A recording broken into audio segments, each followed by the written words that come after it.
YouTube doesn't tell you when my new videos are out unless you click that notification button and you're subscribed, so be sure to do that. And please, click the like button, guys, to keep this channel growing. Thank you.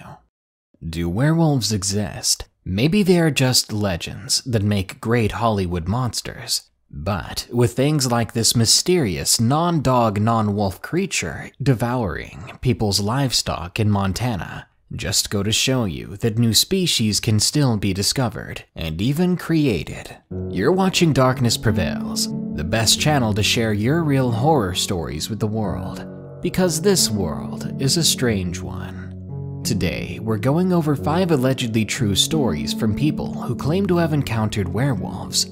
Are these mythical creatures real? Are they simply a rare and dangerous animal? Or is it all a hoax? You decide. If you want your true story featured in a future video, you can send it in at darknessprevails.org/submit. I'm looking for UPS drivers' creepy stories.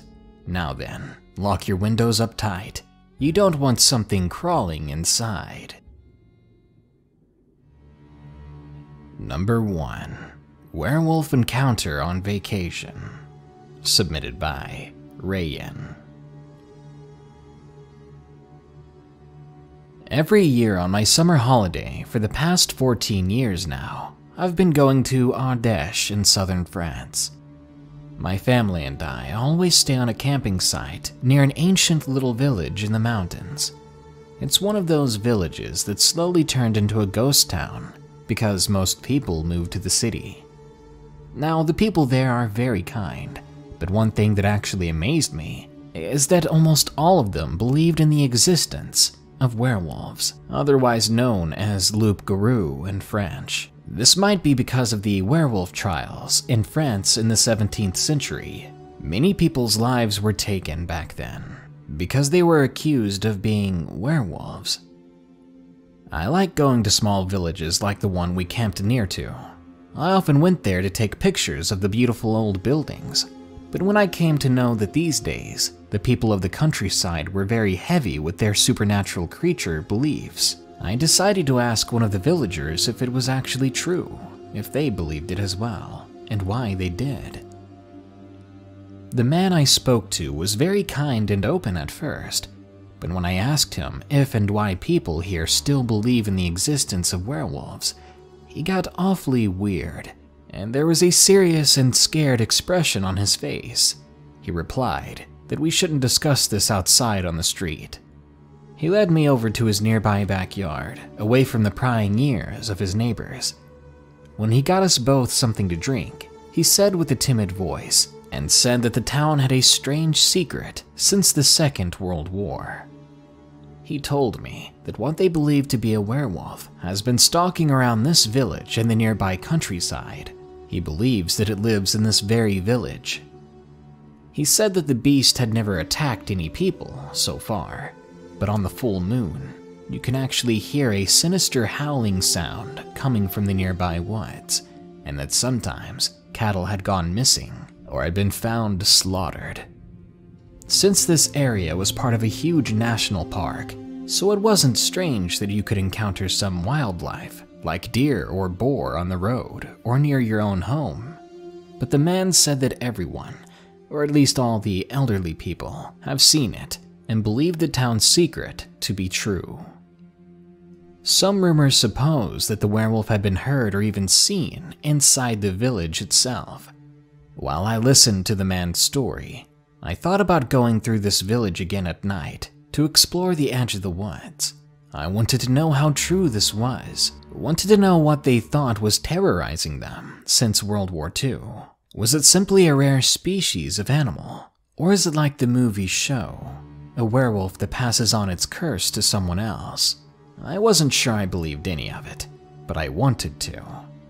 When the man was done with his story, I thanked him profusely for his time, and the drink he got me as well. Then I headed back to the campsite. That same night, I grabbed my flashlight, told my parents I was going on a late-night walk, and I walked over to the village. I remember that the moon was full that night, and when I walked through the silent village, everyone inside their homes as the streets were empty, I did suddenly hear a howl in the distance. I immediately stood frozen, my senses on high alert, realizing that though I'd come out here to explore and find something, I didn't actually believe I would see anything. The hair standing on the back of my neck and arms told me that I was regretting this situation already. For a few minutes after that, it was silent. Just when I thought it was a dog or maybe a wolf, I heard another howl. It was much closer now. But this howl was so sinister and weird. I could hear it better the closer it got, and it seemed to me to be unlike anything I'd ever heard. I wasn't sure if wolves even lived in the wild in France anymore, and I was beginning to get really anxious because the howling got closer with each call, almost like the thing had pinpointed me and was coming from my location. Now, I'm a bigger guy for my age, and I'd like to say that I'm pretty tough, but I'll be completely honest with you. I was nearly soiling myself at the sound of that howl closing in, and I don't remember a time when I was more scared. The only thing that kept me from hurrying back to camp was my curiosity, and you know how that saying goes. I'd heard of the loup-garou, but I also wanted to see one with my own eyes. Being skeptical about werewolves is one thing, but seeing something like that in real life, that would be thrilling, even though it's probably a terrible idea. Not even 5 minutes later, I heard the final howl, and when I saw a long and eerie shadow on the road in front of me, I nearly had a heart attack. The shadow was nothing more than a silhouette, as it was still dark. It looked like a rather large and bulky stray dog. I could see it there, its furry body and long snout. But it wasn't alone. There was another one slowly revealing its head behind a house nearby. This one also had the same pointy ears and bulky body build. Even on all fours, these things nearly stood at my elbow height. They stared at me for a while, until one of them lurched forward suddenly, toward the road I was on. I now had a closer look at the thing, at least one of them. Up close, it definitely looked more wolf-like, and now that its teeth were bared, I could see how big its teeth were.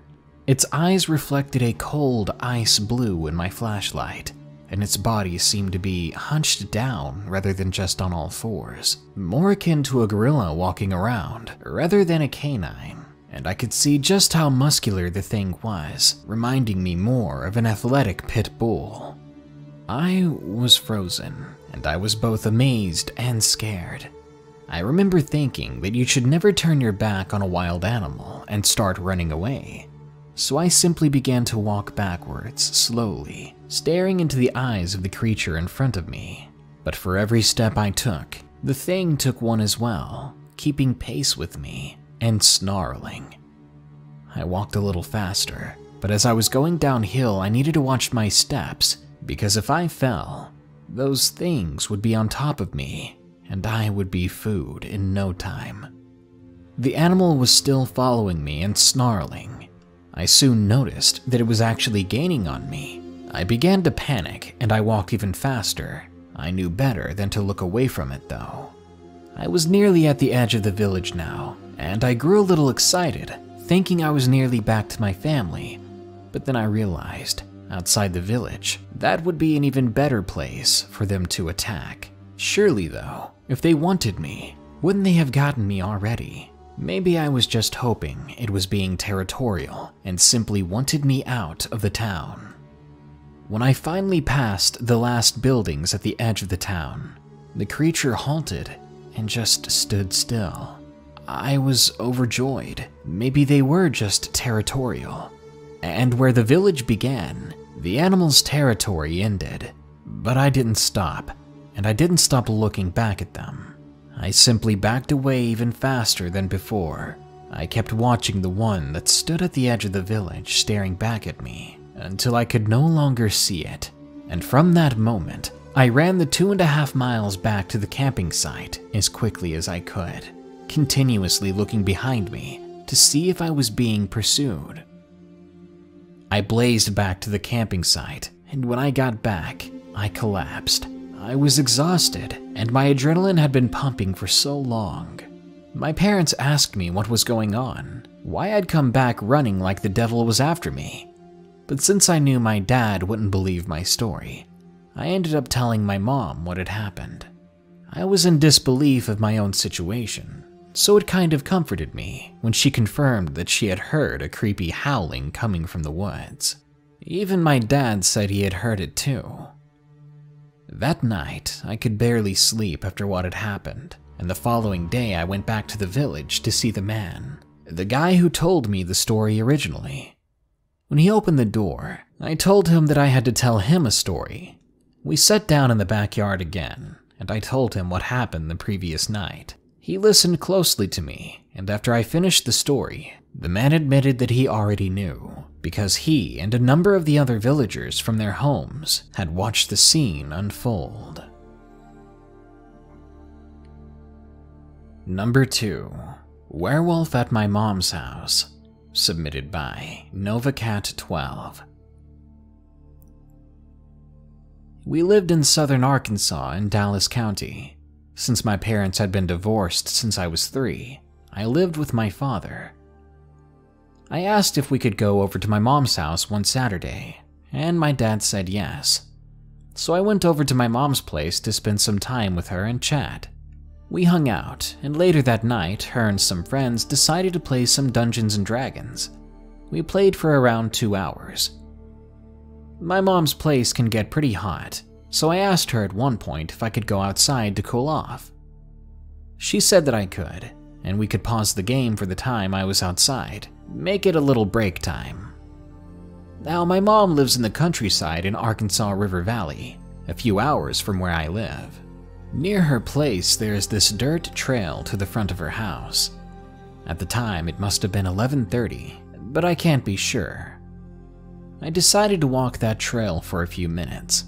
I walked for about 20 minutes in all, but about 10 minutes into the walk, I heard a stick or a twig break behind me.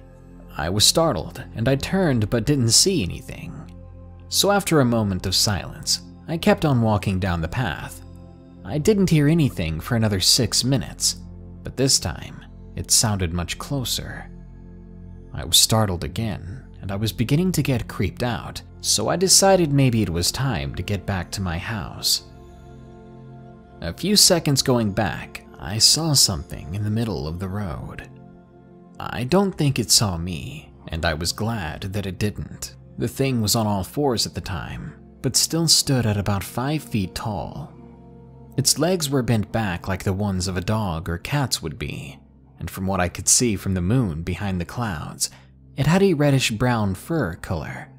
Its torso and arms were shaped like an adult man, and it had the head of a German shepherd, yet bigger and much bulkier. I don't really know why I stood there for so long, just looking at the beast, instead of running away. But due to its appearance, one thing came to me right away: the word werewolf. After I observed it, I tried to sneak away, and I wasn't paying any attention to where I was walking, and ended up stepping on a fallen branch. When I did, the creature turned to look at me, and it stood straight up on its hind legs. At that point, it was easily 7 feet tall. Its eyes were yellow-green in color, from what I could see from the moonlight, and I didn't know what I was going to do. The only thing I could do was run, but you should never run from a predator that size. I knew better than that. Yet I was still terrified, and I did what my body told me to. I ran as fast as I possibly could. The creature growled from behind me, and I heard something heavy crashing through the woods behind me. It drew closer to me at an amazing, unnatural speed. Just when I thought I could feel its breath on the back of my neck, it stopped. When I made it out of the trail, I dared to look back, and I saw it there standing straight up and looking at something in the distance. Apparently something else had made it more curious and interested than me. It didn't pay me any mind and simply left, and I went back to running, making it home in only a few minutes. When I got inside, my mom asked me what was wrong, why I was crying. I told her I went for a walk and then a run down the path, and that the wind had forced tears out of my eyes. She said that was fine, though she was still suspicious in her voice. We resumed our game. Later on, after everyone went home, she grabbed my shoulder and asked what really happened, but I stuck to my story, ignoring her endearing, suspicious glances. She told me to never go back on that path again. She knew something had happened. Number 3. Something at my window. Submitted by Xander C. I was 11 at the time, and I lived in a small cabin by a stretch of woods. My cousins wanted to play some hide and seek and tag in the woods one day, and my house was right at the base of these woods. My mom and dad had left for the night, so we were home to ourselves. We all went out to play hide and seek. Then it happened. It started when my youngest cousin, Mike, was seeking. We went to hide, and he began counting. But after about an hour passed, with dead silence, we decided to head back home, wondering what had happened to Mike. While walking home, we heard the most blood-curdling howl we'd ever heard, and decided to book it back to the house, which was about 30 yards away. About halfway back, we suddenly heard some heavy footsteps gaining on us from behind. When we opened the front door, we slammed it shut almost instantly, then looked at each other absolutely mortified, thinking, what in the world was that? And then we realized that Anne, my other cousin, was still out there. I was seconds away from crying when Anne herself started knocking at the door and screaming to be let in. We did so and immediately locked the door behind her. Anne was already crying. I pleaded with her, wanting to know what was wrong, but she said nothing, a terrible expression on her face. My younger cousin had said, "Look at the window. There's something out there." We stayed at our spots distant from the window, but we stared at it, and soon something stared back. There were eyes, red eyes, attached to a figure that appeared to be bending down and peering through the window. We ran upstairs and into my room, locking each and every door behind us. When we got to my room, we heard this heavy thumping sound on the roof, and we were all crying by then. We were so terrified that I ended up calling the cops. An hour later, we saw headlights pull up in the driveway, but this was long after the sounds had died off. When we told the cops our story, boy did we get the chewing out of a lifetime. We were accused of lying, and said they were forced to tell my parents what happened. I got in a lot of trouble over that, but I'd rather be grounded for life rather than being eaten by something that was peering into my window at night. Number 4. The Rocky Mount, Virginia Dogman of Winter 2009. Submitted by James.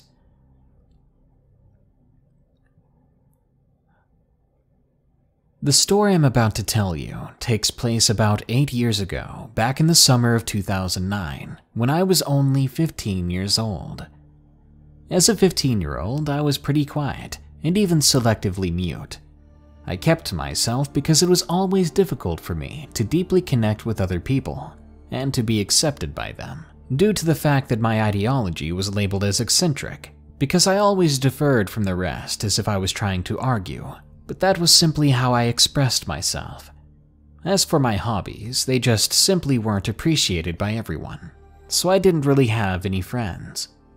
You could say I was ostracized and exiled, some sort of outcast of my age group, a misfit inside and out of my home and society. So with that being said, I guess you can assume that I avoided others. I stuck to isolating and alienating myself from other people. It was the only way I could have a peace of mind, some individualism and independence, and freedom for that matter. In fact, solitude always brought me some level of comfort, as long as I felt free. At that time, I lived with my mother, Bonnie, and my twin brother, Jared. I was attending Franklin County High School, and I had recently gotten my first job as a youth worker after my mentor referred me to my county's local Goodwill Industries of the Valleys, which was a government-funded program for disadvantaged youth.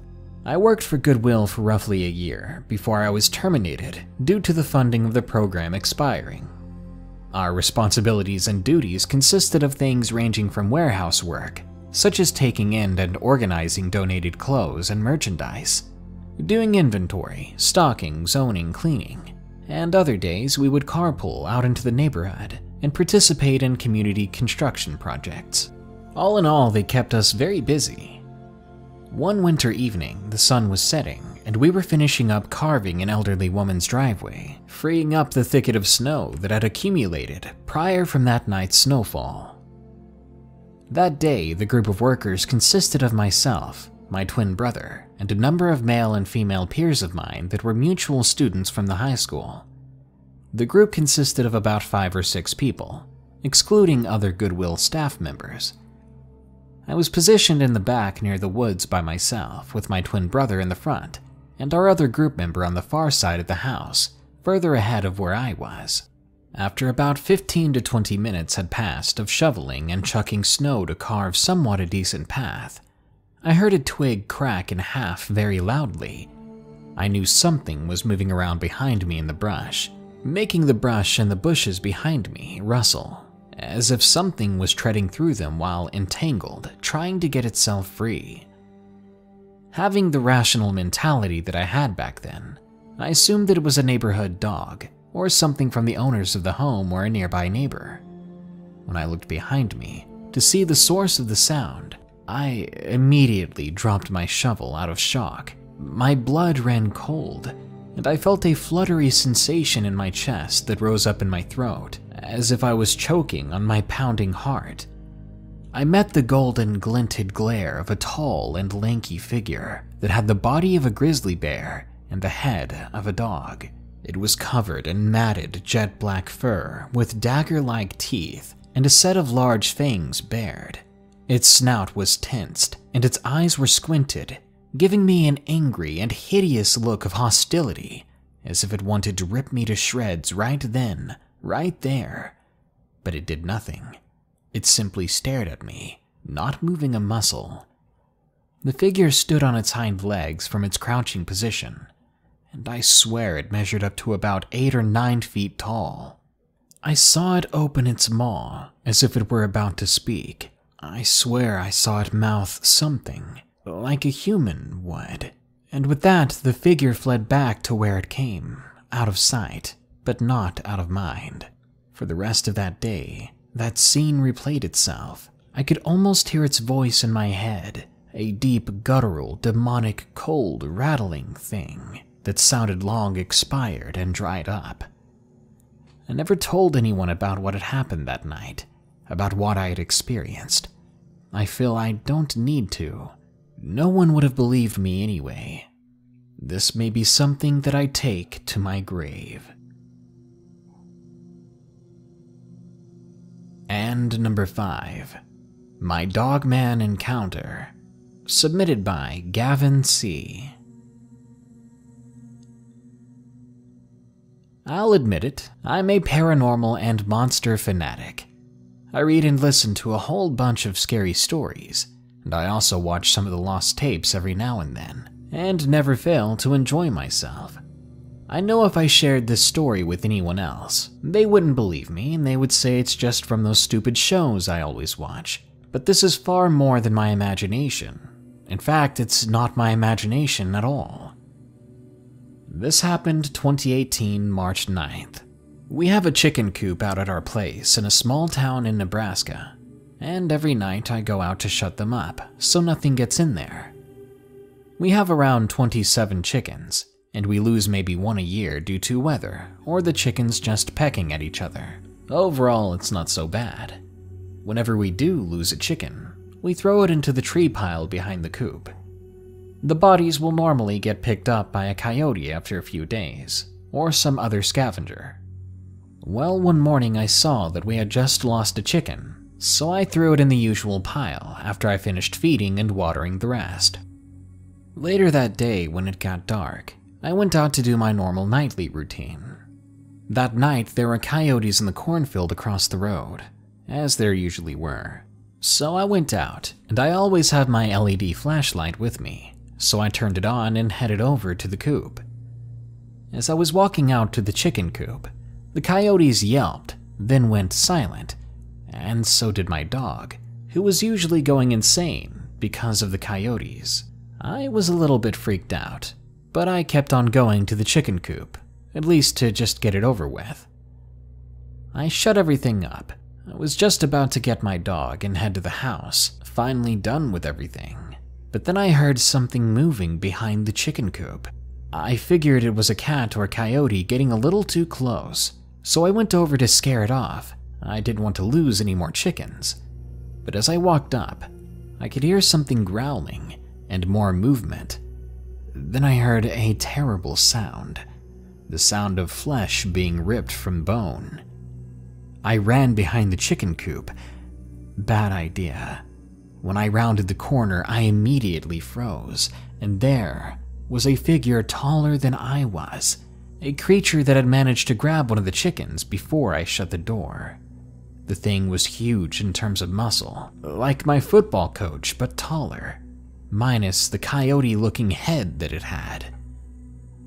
Its eyes were yellow, and they seemed to glow in the moonlight. Its fur was brown, and it had 2 white patches on its eyes. It smelled like a mix between wet dog and skunk. Weird and awful. After a few seconds of just staring at it, it walked off into the woods, my chicken in hand, acting like I wasn't even there. Maybe I just wasn't worth its time. I ran back to the house and almost forgot my poor dog, which I grabbed, and when we got in the house, my mother asked why I was so frantic. I stuttered out an excuse, telling her that a coyote had grabbed a dead chicken out of the pile, and then I went to bed. I swear, though, I heard something just outside my window all night. At one point, I thought I saw those yellow, glowing eyes. The next morning, I was able to find some prints behind the coop. I did my chicken chores for the day and went with my dad out to the feedlot to help him. When we got back, we saw something large crossing the road and running into the forest, and that was the last I ever saw of it. Hopefully, the very last I'll ever see of it, whatever it really was.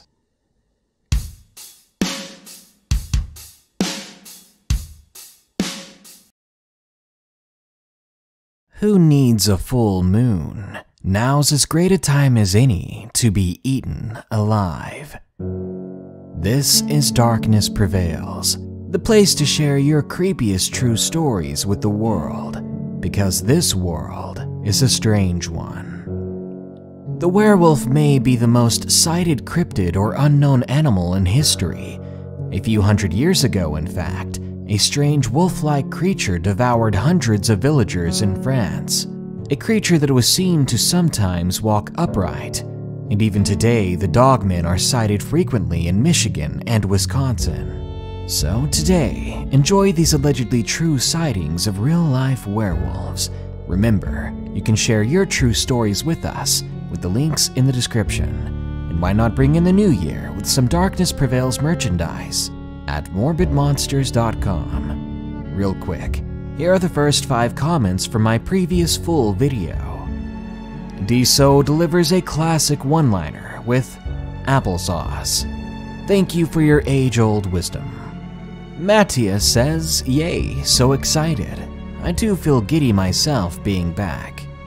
Jacobine de Groot says, hey, you're so awesome, man. I was waiting for this. Hopefully you're waiting for this one as well. Thank you. Julian Stolz confuses me with Blessed Solstice. Why would anything made by Pontiac be blessed? Ugh. And Hoshi Art says, well, time to play Saria's song, am I right, friends? You know, cause the video was about being lost in the woods. Cough cough, lost woods. Anyway, now it's time to get hunted in the woods by these allegedly real werewolf stories. Enjoy. Number 1. Michigan Dogman, submitted by Jenkins.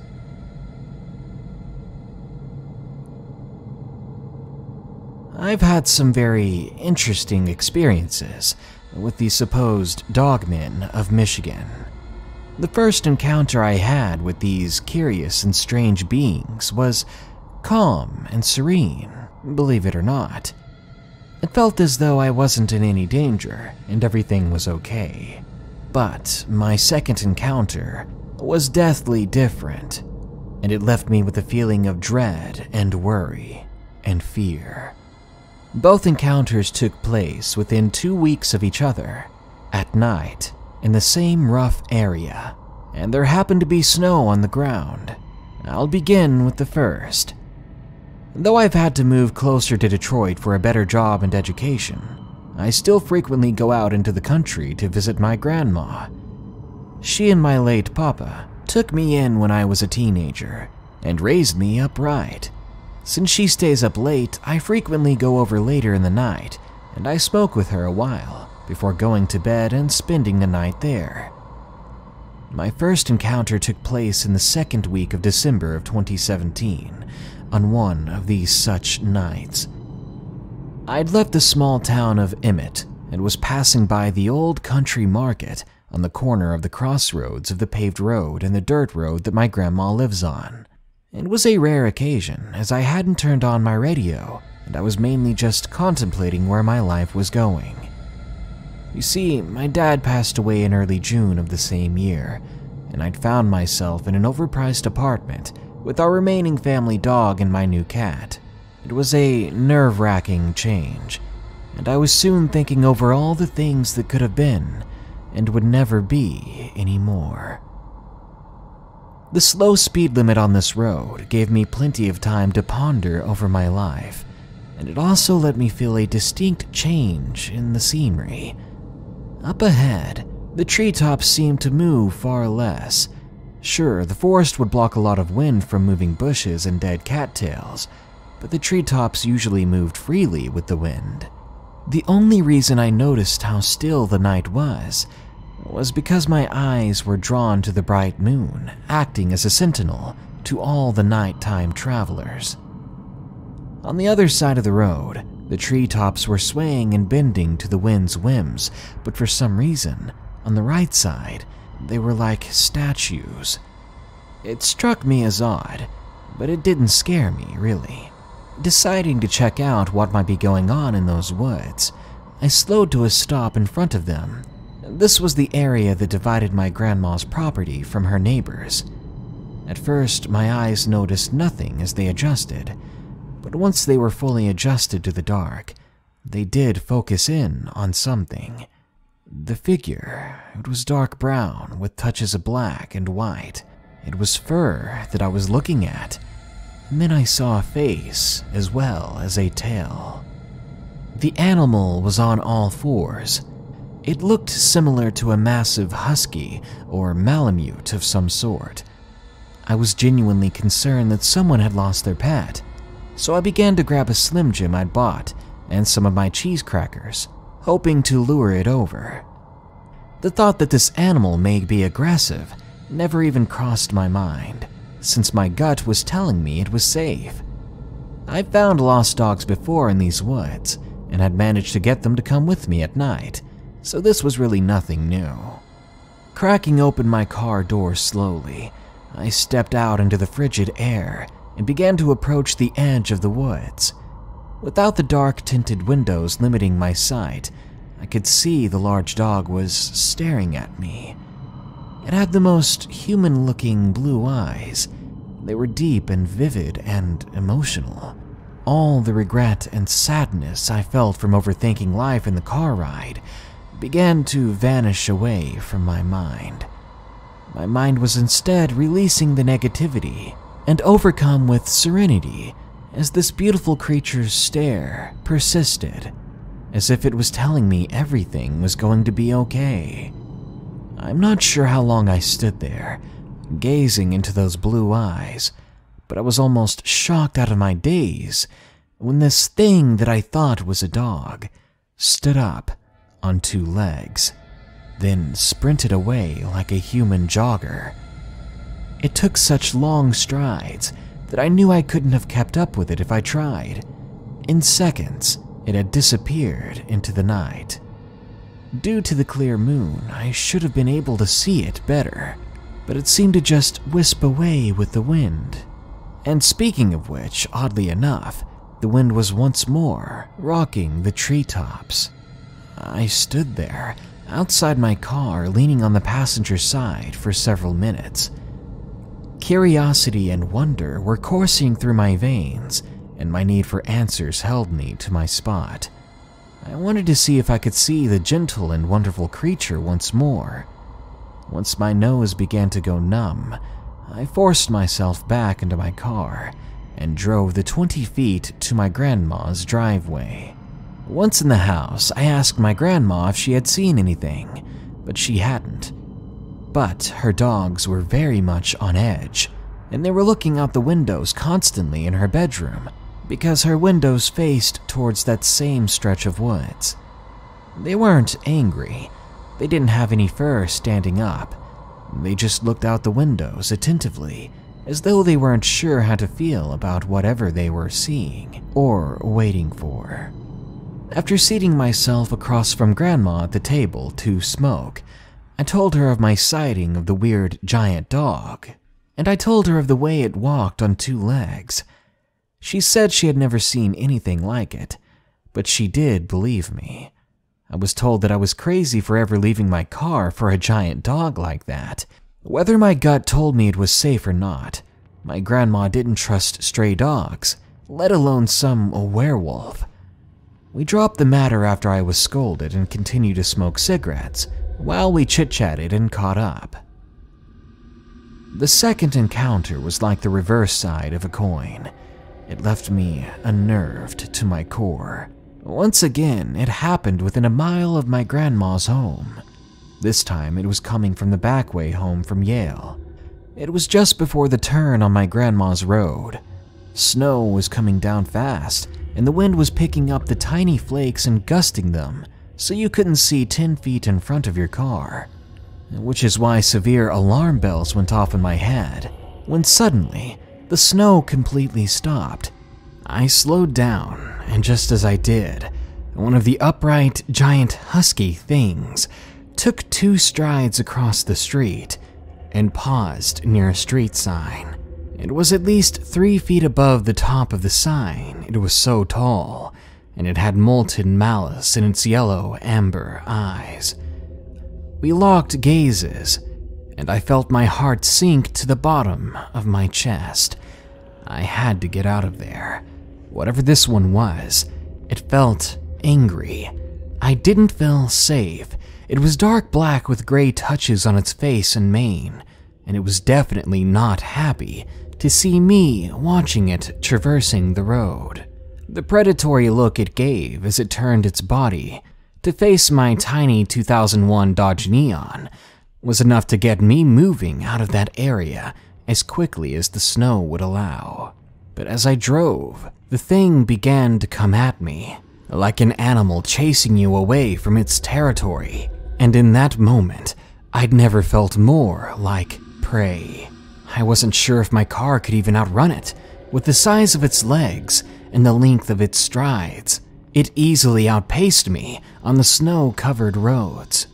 Luckily for me, the creature decided to stop. Perhaps it was just giving me a warning. Maybe it thought I wasn't worth it. Either way, it let me go, and I arrived at Grandma's 5 minutes later, going dangerously fast down the icy roads. When she saw me, she greeted me with a Merry Christmas Eve. But once she saw my face, she began to question what happened, and I told her. I was shaking, not from the cold, but from the panic and terror that I still felt. I felt that if I turned around at any given moment, I would see that thing staring at me from the woods. The anxiety didn't leave me for a couple of hours as we sat there and smoked cigarettes. On Christmas Day, when I woke up, I did a quick Google search to see if I could find any information about what I've seen. maybe some sort of escaped circus wolf or something, but that I even knew was a long stretch. After finding nothing, I decided to draw what I saw. I was listening to things on YouTube when I stumbled across the word Dogman, and this prompted me to research some more online, and I eventually stumbled upon very recent sightings of dogmen in St. Clair County, Michigan. We live in that very same county, so that's what I saw, I wondered. Dogmen. I'm not sure how to feel about everything I'm beginning to learn, but I know I'll be taking a more spiritual approach to my research, because I believe these dogmen are more spiritual beings, with the same kind of dangers attached to them that the physical world affords. While I hope to never see those predatory amber eyes again, I am open to another experience with those mystical dogmen. Number 2. The Monster of Northern Forests. Submitted by The Figure. This traumatizing experience all started when me and my friend began camping. At that time in our lives, we were all about camping. Going into the woods, setting up a little campsite, and just enjoying each other's company and nature. This specific occasion was just like any other at first. We set up our tents and campfire, and about 3 hours later it was nighttime. We were eating some marshmallows and joking around, telling ghost stories in between childish jokes. Eventually, I had to go do some business behind a tree. But after I was done, I suddenly heard a sound. My friend asked me where I was going, and I replied with, "I thought I heard something. I just want to go check it out." My friend gave me a suspicious look and said, "All right." I turned on my flashlight, and I began to walk into the dark. I searched for about 3 minutes when I heard the sound again.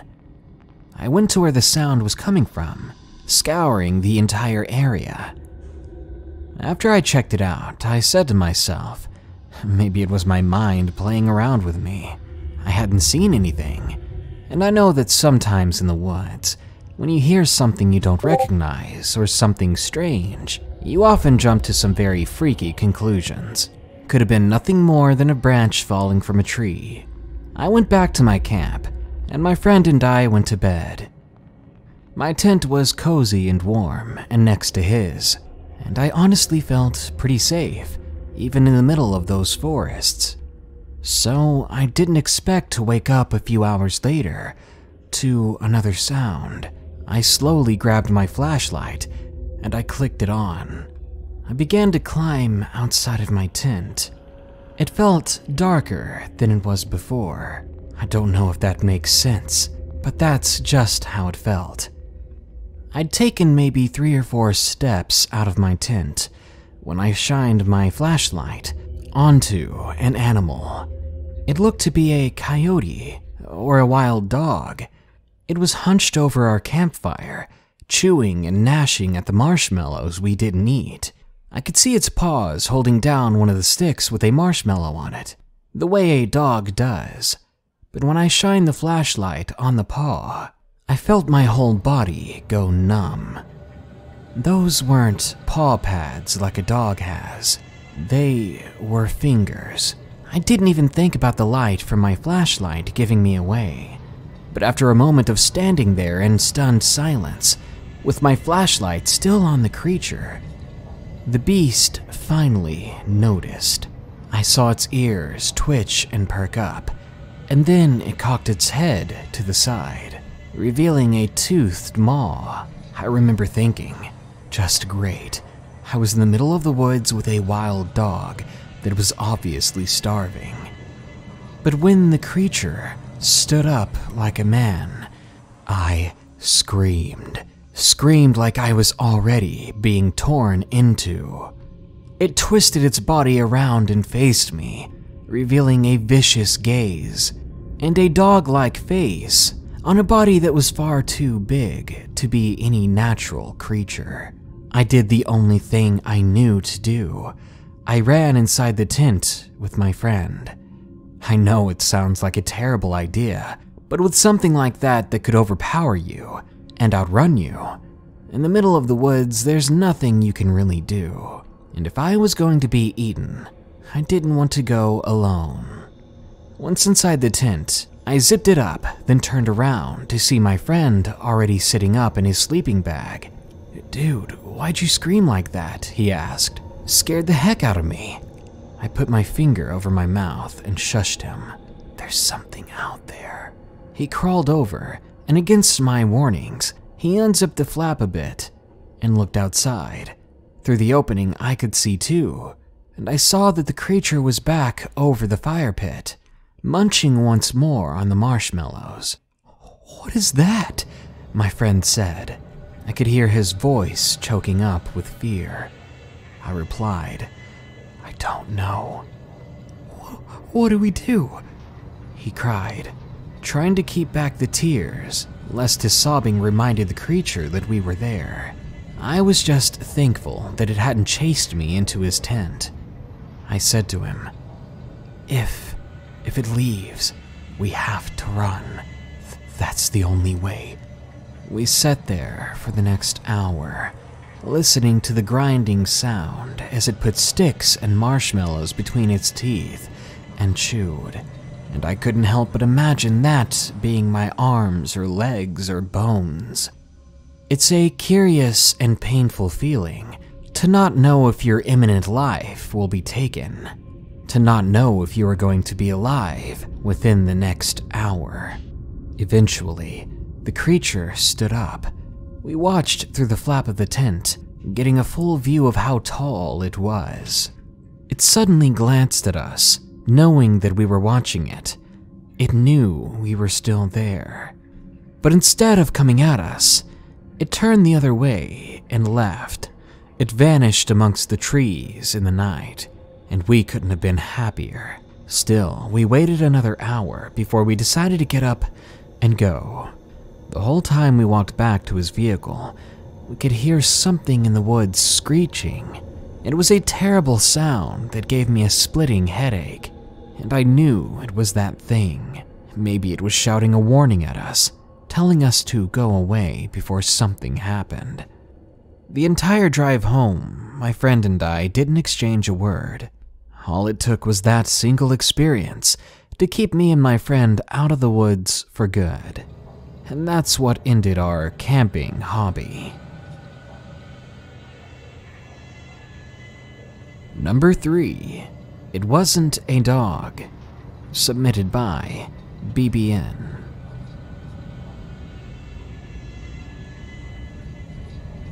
I live at the edge of a really small town in Serbia, and I go to school in a city at least 20 miles away from there, so I travel by bus every day. One evening, I came back from school at around 8 p.m., and I called my dad to pick me up by car, but at the time he was sick, so he told me I'd have to come home by foot.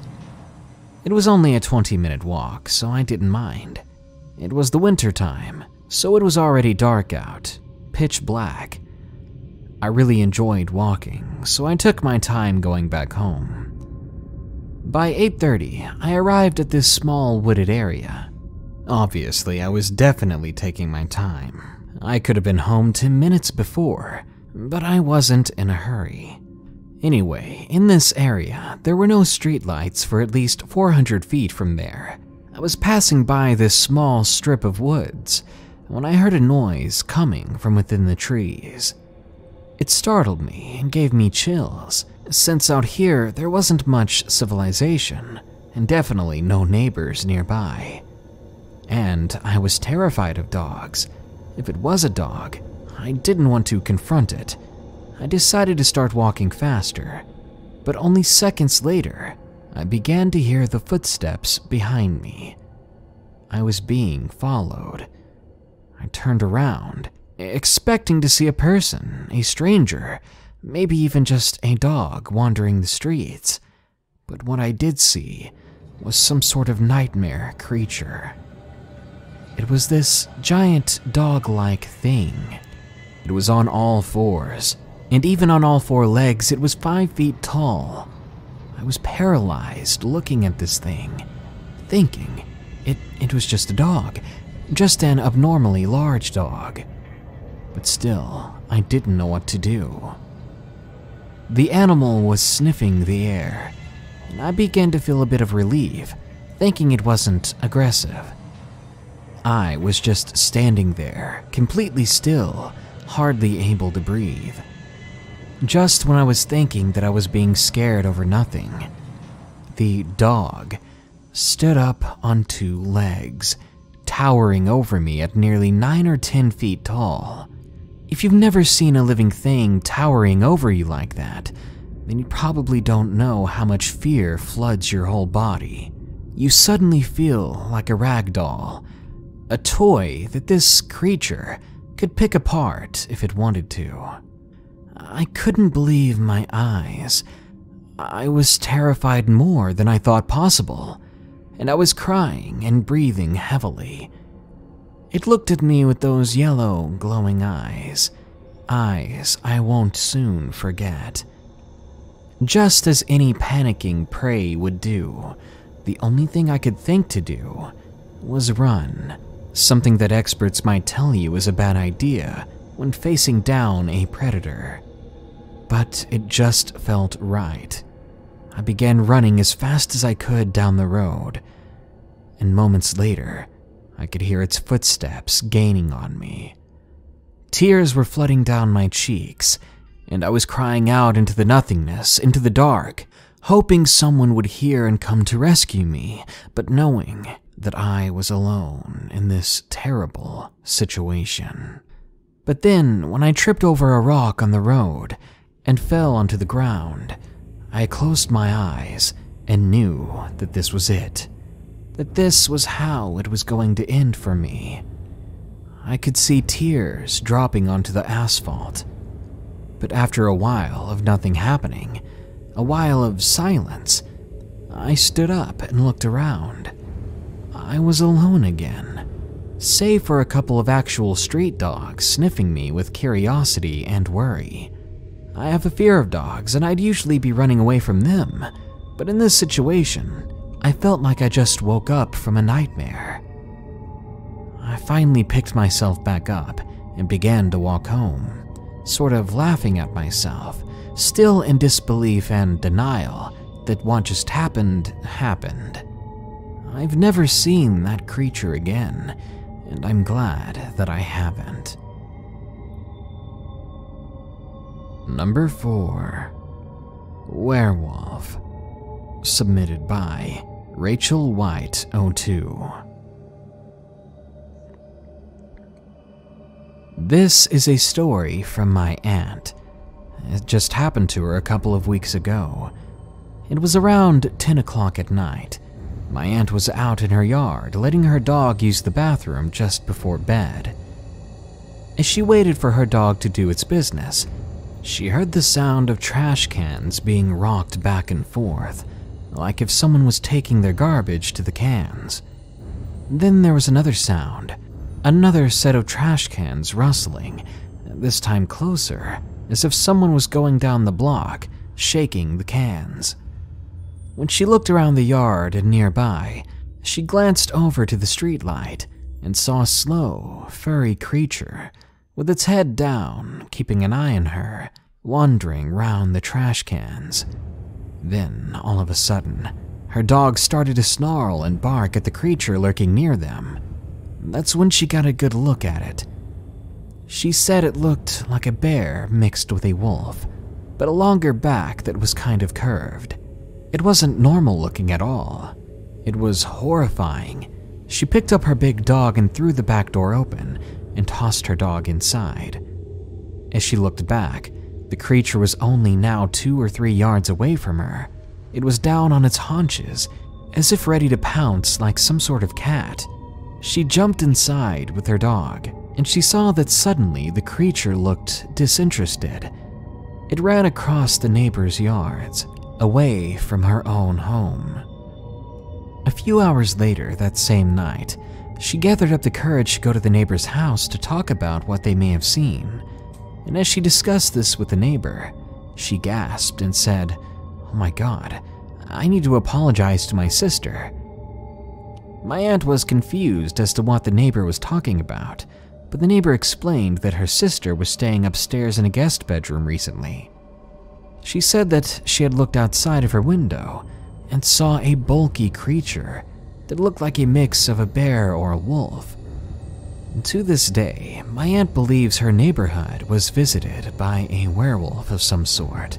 It has thoroughly convinced her that supernatural things surely do exist out there. And number 5, Werewolves at Camp, submitted by Brent B. I live in upstate South Carolina. I'm here to tell you about my sighting at the campgrounds last summer. I went to a summer camp above my state. At this location, there were these wide trails and big pastures at the end of the campgrounds. So as soon as we had free time, me and my 3 friends, Dylan, Cameron, and Thomas, went down the trail. By then, it was already dark. After a few minutes of walking, we were far enough away from our camp so that we couldn't hear any of the other kids or counselors. It was quiet and creepy. That's when we began to hear these big footsteps around us. Right away, I asked Thomas what it was. I look up to Thomas, as he's never scared of anything, and he hunted so often that I knew that he would know what it was. He had this creeped out look on his face, but without looking at me, he replied, "It's just a squirrel." I wasn't sure about how he was feeling, but I went with it, and I kept walking down the path. When we finally reached the pasture, we saw something running across the field. It was hard to make out what it was, considering how dark it was. Thomas said that it was just a coyote, but he looked to be more nervous than before. He said that we should turn back and just go back to camp before we get lost. That was unlike him. I've never seen him act like that. He was never worried, especially in the woods. But he convinced us. We decided to head back. I mean, if Thomas wants to go back, that's probably the best idea. Almost right away after we turned around, something at a super fast speed crossed our path. After this, we were all frozen, because even in that blink of an eye, we saw how large the shape was. The thing was almost twice the size of a black bear, and much, much faster. "Thomas," I said, "what the heck is going on? What was that?" He looked like he was about to cry, and didn't give me a reply. That's when we heard something behind us, the snap of a twig, causing us all to turn around and look. We were greeted by a sight we'd never thought we'd see. It was a wolf-like creature, but it was leaning forward in some sort of lanky standing position, and it was easily 7 feet tall. Its fur was black or dark brown, and it snarled like a dog would if you were to touch its food bowl while it was eating. The only way we were able to make out as much detail as we did was that the moon was in fact full that night. Immediately, we began sprinting back to our campgrounds, and as I ran away, scared for my life, I looked back, but I saw that it wasn't giving chase. It just stood there, and as we grew distant from it, it ran off into the bushes, leaving us alone completely. After this experience, it's difficult for me to go out into the woods, especially at night. But truthfully, I wouldn't mind seeing them again. I'd love to learn more of what that might have been, and I wonder if they're as evil as Hollywood movies make them out to be.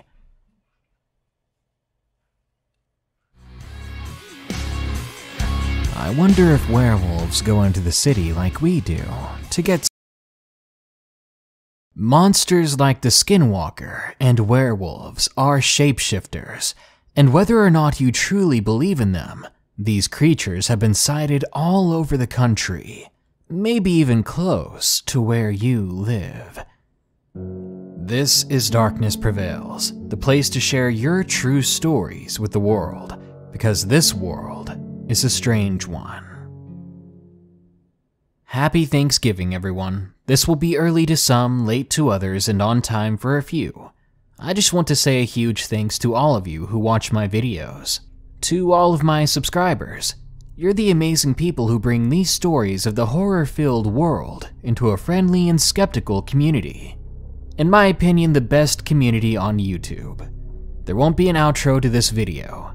I just want to say enjoy Thanksgiving, spend time with your families, and stay safe and warm and, most importantly, full of delicious food.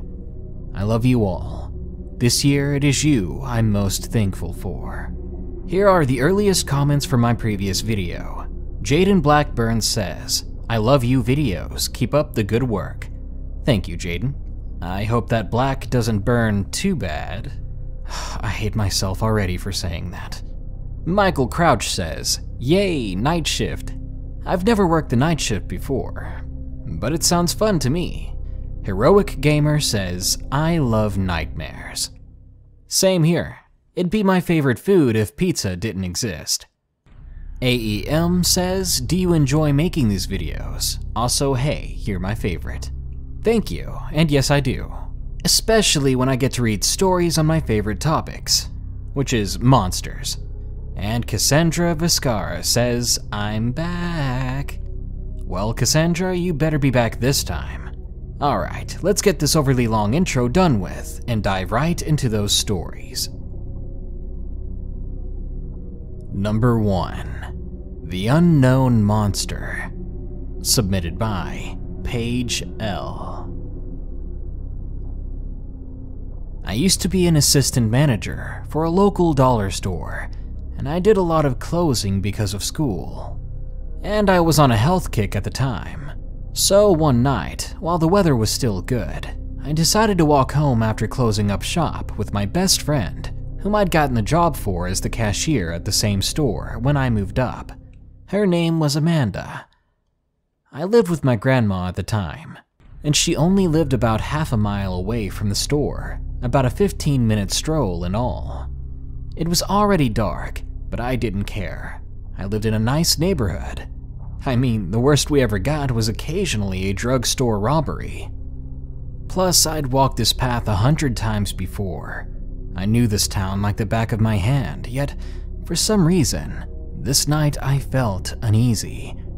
I've had what I believe to be supernatural experiences before, so I'm familiar with that heart-in-your-throat feeling of being watched. I had my phone flashlight on so I could see the uneven path, but the feeling of being watched got so bad that every few meters I'd turn around only to see that nothing was there. This kept happening until I reached my grandma's street. I turned down the road and kept walking, but something kept nagging me, telling me to turn back one more time. I listened, and I regretted it. But then again, it might be the only reason I'm alive today. What I saw was a tall, emaciated, humanoid figure crossing my grandmother's road. It didn't look at me, but I could see it so clearly in the streetlight, it was disturbing to behold. It was so thin, I could have used it as a reference for a skeleton. It also had a strangely dog-like head and massive hands with long claws. Like I said, thankfully, it didn't see me, and it kept walking down the street. I stood there frozen until it made it to the other side, and once it was out of sight, I booked it back home, which was luckily only a few houses away. I sat in the living room with my grandma, shaken and barely composed. Then my grandma said something that made my heart sink. She asked if I had seen the news. I stuttered, no, and she went on to explain that a man had took his own life after a standoff with a SWAT team near the elementary school. The man wasn't in the school, but he lived close enough that if he made a threat, someone would have to intervene. What really put me on edge, though, was that this man had no known mental illnesses, and according to his family, was completely stable. And this had happened only a few hours ago. I managed to control myself, eat some dinner, and try to sleep, but that night, sleep wouldn't come. All night long, I heard shuffling through the mulch under my window, and once I even heard a hand slam against it. Thankfully, I had thick curtains, because if I saw that hand, I would have screamed, alerting the entire household. I stayed up all night, drank some coffee to keep my attention focused, and only slept when the sun came back. I was then gone all weekend as I was going out of town for a convention. Luckily, nothing happened then, but when I got back home, things got worse. I opened the store the next few days, and I kept seeing something out of the corner of my eye, just out of the windows. Slowly, my opening shifts came and went, and soon enough, I was back on the night crew, where I'd be closing shop and walking home as usual. Well, at the very least, I had Amanda with me on these closing days. There's a quick thing about Amanda I need to say. She's been a very firm believer in the supernatural all her life. She believed that she was living in a haunted house where something was possessing the basement. Knowing her backstory on the supernatural, I told her what I'd been experiencing, and she was clearly put on edge about it. We kept working through our shift until it finally came to an end. Suddenly, I felt like I was being followed again, but now on my walks home, I was far too afraid to turn around. I ended up asking Amanda if she saw anything trailing me whenever she saw me walking home. She swallowed hard before she replied, and I found myself anticipating her dreadful answer.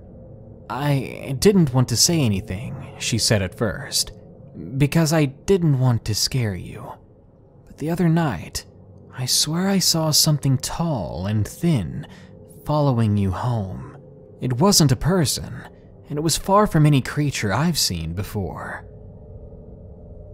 During this whole time, I was texting another friend who knew more about demons and creatures of sorts, and he said that it sounded like it was hunting me. He laughed at a theory he told me, saying that the creature was a demon spirit, that it was the reason the man had committed suicide, and that it was trying to get me next. And I'd seen it more than once. On one occasion, it appeared as just a shadow, like a vapor of itself, as if it was some sort of shapeshifter. I would believe that, considering how it looked half-human already. For a while after talking with some friends, it backed off slightly, but I could still feel it stalking me. One day I walked right past the window to stock some paper plates, and when I looked out the window next to me, I saw it, leaning its upper body against the glass, its claws pressed hard against the surface. It was staring right at me, and if there hadn't been a window there, the only thing separating us would have been a few feet. After that, I had trouble working the rest of the day, and I wouldn't go home unless Amanda gave me a ride. Luckily, she didn't mind. She enjoyed my company. We're like sisters, so she took me home without a problem. It's been a while since I've seen it. I still can't figure out if it's a physical thing or some sort of evil spirit that's following me. All I know is it's terrifying to behold, and even more horrifying to think about how it's stalking me, maybe even at this very moment. Number 2. The Skinwalker in Louisiana. Submitted by Alex Lizard Queen 99. I'm 18 years old, and my family and I had decided to go on a cruise the following week. But due to Hurricane Harvey, we weren't able to port back in Galveston, Texas, where we had parked our car. Rather, we were dropped off at the port of New Orleans, and my dad, annoyed at the entire situation, was forced to rent a car due to ours being stuck all the way in Galveston. From there, we were attempting to drive from New Orleans to Lubbock, Texas. We started early that day due to it being a 15-hour drive. My younger brother, who was 12 at the time, was in the back seat listening to one of his favorite YouTube channels through his headphones, and my little sister at 9 years old was asleep. As time progressed, my dad got tired and asked me to drive while he slept. I didn't mind though. I was wide awake and honestly bored out of my mind. We pulled over on the side of the road at one point and we switched. I had a strange feeling, but I put it to me just being nervous. If I was about to drive, I was afraid I'd take a wrong road and get lost, and I didn't want to disappoint my family. I'm not good with directions either, not to mention it had been raining really hard most of the drive here. I started back on the road, surrounded by swampy forests, and everything seemed fine. Soon my dad was snoring away in the passenger seat, and I decided to listen to some music to calm my nerves. As the rain began to pick back up, I had this feeling I could only describe as like a knowledge of something terrible about to happen. But I didn't know when or what it would be. I felt uneasy. I couldn't explain it. I tried to block it out of my head. It was dark, and I thought to myself I shouldn't focus on that kind of feeling. Maybe it'll just pass and everything will be okay. But then, I heard it. The sound that shattered my world. It was like a mixture of what sounded like a coyote and a small child screaming for their life. I had never been to Louisiana before, and I had no idea if they had coyotes out there or not. I grew up in a small town in Texas, and I've grown accustomed to that noise. I was startled, and I heard from behind me, "Lexi, did you hear that?" It was my brother, and he sounded more worried than I felt. I didn't want to alarm or wake up my sister or dad. I was actually kind of shocked that the scream itself didn't wake them. "Yeah, I did," I replied in a low voice. "Don't think about it. Just put back your headphones and try to relax." He nodded, then reclined back in his seat. I could tell he was scared, and he wasn't going to listen to my reassurance. But there was nothing else we could do. I kept my eyes on the road and kept driving. But only a few seconds later, I saw something coming up right in the middle of the road. At first, I thought it was a deer. I was worried. This wasn't our car to be screwing up, and I didn't want to hurt my family. Everyone was in this car, and we had to be careful. So I kept a close eye on the thing that was coming up, and as we got closer to it, I realized it wasn't a deer. Its limbs were distorted and changing and breaking in place, as if something inside of it was erupting outward. I started freaking out, realizing I had no idea what this thing could have been, and that maybe this was what made that scream. Its eyes glowed yellow, illuminated brightly by our headlights. Plans rushed in and out of my head of what I could do. I couldn't just stop, and I couldn't just turn around. I didn't know where I was or how to get home. I was relying on my GPS to show me the way, and quite frankly, I didn't want to do anything to make it follow us. I decided, as I was about 20 yards away, that I would go around it and pray to God that it wouldn't try anything crazy. I honked my horn at the thing, trying to see if it would startle it. It looked up at me. I could see its face clearly now. Its face was not entirely deer-like. It was almost human-like. I heard it mimic the noise of the car's horn back at me, and that dreadful, imperfect sound sent chills down my spine. I didn't realize I had been screaming until my dad woke up. "What in the world? What is that?" he asked me, and I could see the fear rise on his face as he looked outside the car and into the eyes of the dear thing. I turned quickly towards the other side of the road, and I sped up. I knew if I didn't hurry and pass this thing, I could end up hitting another car. Then we'd all be screwed.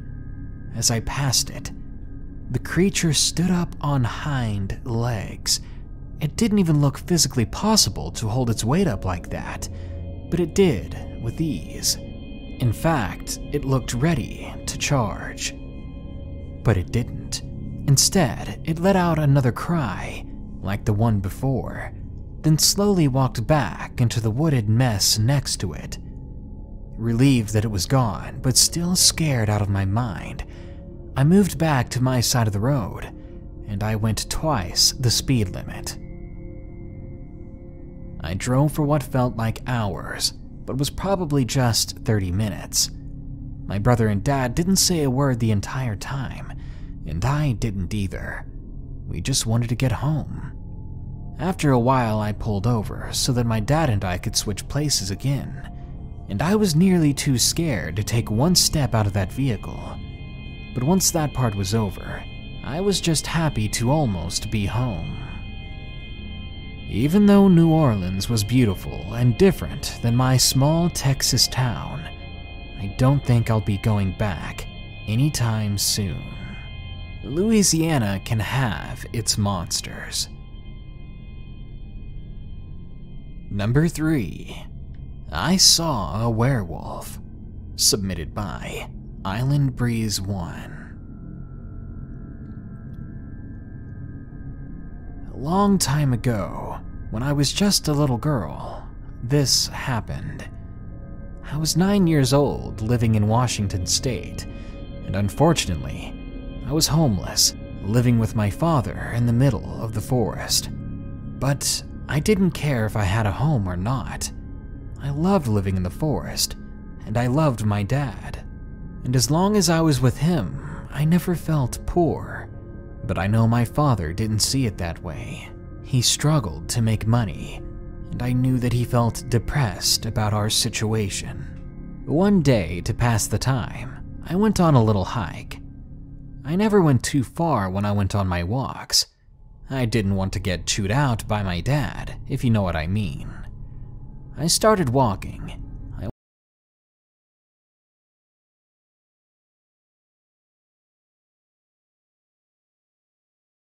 Monsters like the he struggled to make money, and I knew that he felt depressed about our situation. One day, to pass the time, I went on a little hike. I never went too far when I went on my walks. I didn't want to get chewed out by my dad, if you know what I mean. I started walking. I wanted to go somewhere I never really explored by myself before. Little did I know that this was a bad idea. I was walking, enjoying the scenery, getting further and further away from mine and my dad's camp. Eventually, I came upon a part of the forest where everything went quiet, and as the noises lowered, the hairs on the back of my neck raised up, and the next thing I heard was the bushes next to me making some sort of noise as if someone was shaking them. I hoped maybe it was just a squirrel or rabbit making the noises, but when I took one step back, I heard it growl at me, a low, raspy growl. I stopped in my tracks, all my hair standing up on my body. I've never heard growling like that before. I was scared to breathe or make any noise at all, and I tried to stand as still as possible. But I didn't want to stick around to see what the noises were coming from. So still, I continued to back up slowly. Of course, I had to step on a stick, and as soon as it cracked, the thing began to move forward, growling even more. That was a mistake. I should have been paying attention to where I was going. Soon, emerging from those bushes, I saw yellow eyes reflecting the sunlight. I remember staring into them and feeling more fear than I've ever felt in my 9 years. I was thinking about turning around, just running for it, gunning it back to my dad. The creature jumped out of the bushes, and when I saw it, I thought it was a dog, some sort of rabbit or wild dog. But as I saw it stand in front of me, yes, stand on 2 legs before me, I knew this was a monster from my nightmares, not something natural to this world. It looked like a weightlifter. It was huge and had black and brown pointy ears and long yellowed teeth. Its tail was bushy, and the thing stunk like decay. It got on all fours, its head now just above the ground, and it was snarling at me. And for a moment, I swear I saw it smile. I thought for sure that this was it. I remember crying there uncontrollably, ready for my time. I was so terrified, petrified. I couldn't walk or talk or even breathe. As we stared at each other, it felt like an eternity. The dog thing lifted its head from the ground and began to stand up again. I could hear its joints snapping into place, as if it hadn't just been standing before. At full height, the thing was 7 feet tall. I thought right then that this was when I was going to get torn to pieces. But thank God, I began to hear a beautiful sound, my worried father calling out my name. He seemed panicked, calling out at the top of his lungs. The dog-like creature looked quickly to where my dad was calling from. It began to growl again, lower this time. Then it looked back at me, showed its teeth one last time, then began to crawl up one of the trees. And all the while he crawled, it was still staring at me and growling, before it finally disappeared into the leaves above. I was still crying, and I ran to my dad's voice faster than ever, almost collapsing when I got over to him. I was pale white, as if I'd seen a ghost. My dad asked me what was wrong. Usually he'd be mad that I ran off, but usually when he found me, I was in a happy mood, just exploring the woods. But this time, he couldn't be mad at me, seeing as how terrified I was. I didn't know what to say or explain, so I just said that I didn't feel very good. After that experience, I stuck by my dad all the time, and it would take me hours to fall asleep. Often, every noise that I heard would send a cold chill down my spine. I was so scared to be underneath or even around trees that I'd find myself avoiding them. So, being in the forest, you can imagine how awkward my daily life became. I've always been scared that nobody would believe me.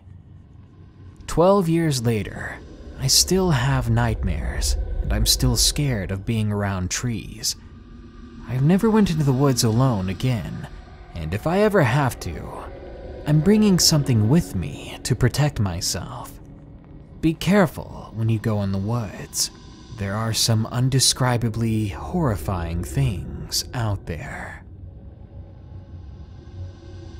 And number 4, Werewolf Stalking, submitted by Colby S. I was just starting high school. I had just got my license, which means me and my friend Darren were ready for some stupid stuff. One night, when I was driving with my friend, he suddenly yelled in my ear to stop the car. I asked, a little frustrated, why he had just yelled at me like that. He was just staring at the field next to us, and then suddenly, without turning to me, he said, "Look over there." When I looked over to where he was looking, I saw something black stand up. That was nothing strange. What was strange was how tall it was. It towered over our vehicle at about 8 or 9 feet tall. When it noticed us, I floored it. We were looking at each other with the same question in our minds. What was that? A few days go by. We told a lot of people our story, but they didn't believe us. Of course they didn't. This wasn't something you saw every day. This wasn't something that made sense, unless it was some weird dude out in the middle of nowhere who happened to be extremely tall. I'm Native American, so when I went to a tribal meeting, I told my elders about this, and they said that it was a bad medicine man, or a skinwalker. Basically a medicine man with the worst intentions, who can transform into different creatures, but not always perfectly. They were very serious about what they told to me.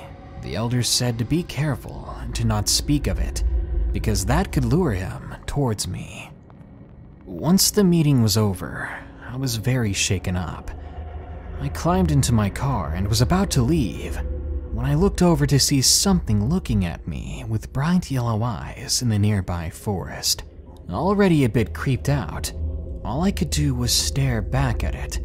Eventually, it turned and walked into the woods. I don't know what it was, but I was in no mood for it. I started my car and sped home. When I told my dad about the experiences, he said he wasn't sure if it was a skinwalker per se, but if I had been seeing something out there, that it may be a good idea to stop taking that same road to my school. He was probably right, so I stopped driving down that way. One day after school, I went to my friend Darren's house. His parents were going out, and we had a plan to play games and drink a little. He called his girlfriend to come over, and I felt a bit lonely and left out, so I called mine as well. When they arrived, we were all playing the PS3 and just hanging out, having the occasional beer or two. But we all stopped and got chills when we heard the sound. It was a skin-crawling howl, coming just from the edge of the woods outside. His house sits next to those woods, and to this day I hate thinking about how close the forest was at that point. Me and Darren looked over at each other. My dad kept a gun in the car. I wanted to grab it, but I was not going to go outside anytime soon, not with that thing out there. We locked the doors and windows. Scared, we decided to try to get some sleep, until we heard the blood-curdling howl again. It was right outside the window. We were so scared for our lives, we ended up calling the police to come and check. When they showed up, they didn't find anything but some large paw prints right outside the front door. That's how close it had been, whatever it was. To this day, I haven't driven down that road at night again, and Darren says he still has nightmares about that thing we saw that day and the creature we heard that night.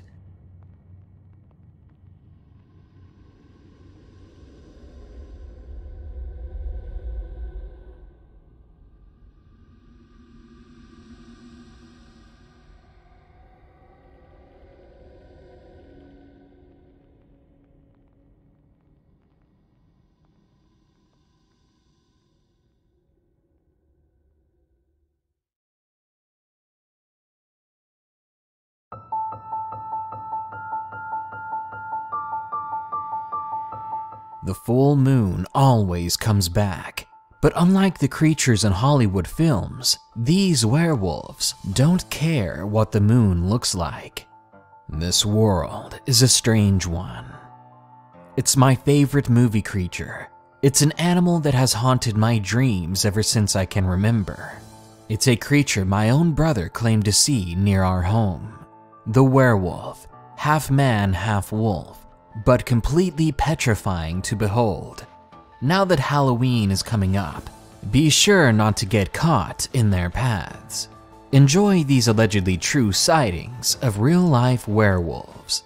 But first, I'm looking for a few more pizza delivery stories. If you've got one, be sure to send it to reddit.com/r/darknessprevails. And don't forget to add a tag to your title. Now, are you ready to howl at the moon? Number 1. Camping Creature. Submitted by James. It was 10 years ago, and I was 19 years old. My boyfriend came up with the idea to go camping in South Michigan. At the time, I was excited to go. An entire week alone in the woods sounded like a romantic getaway to me. Well, the first 5 days of the camping trip went very well. We went hiking in the nearby trails, then we swam in a nearby lake. It was really nice and relaxing. But on the last few days, things got weird. It was the 6th day, and we had decided to go on a walk early in the morning by the lake. But barely a few steps into the walk, we saw footprints in the sand by the lake. They looked like the footprints of a dog, a rather large dog at that.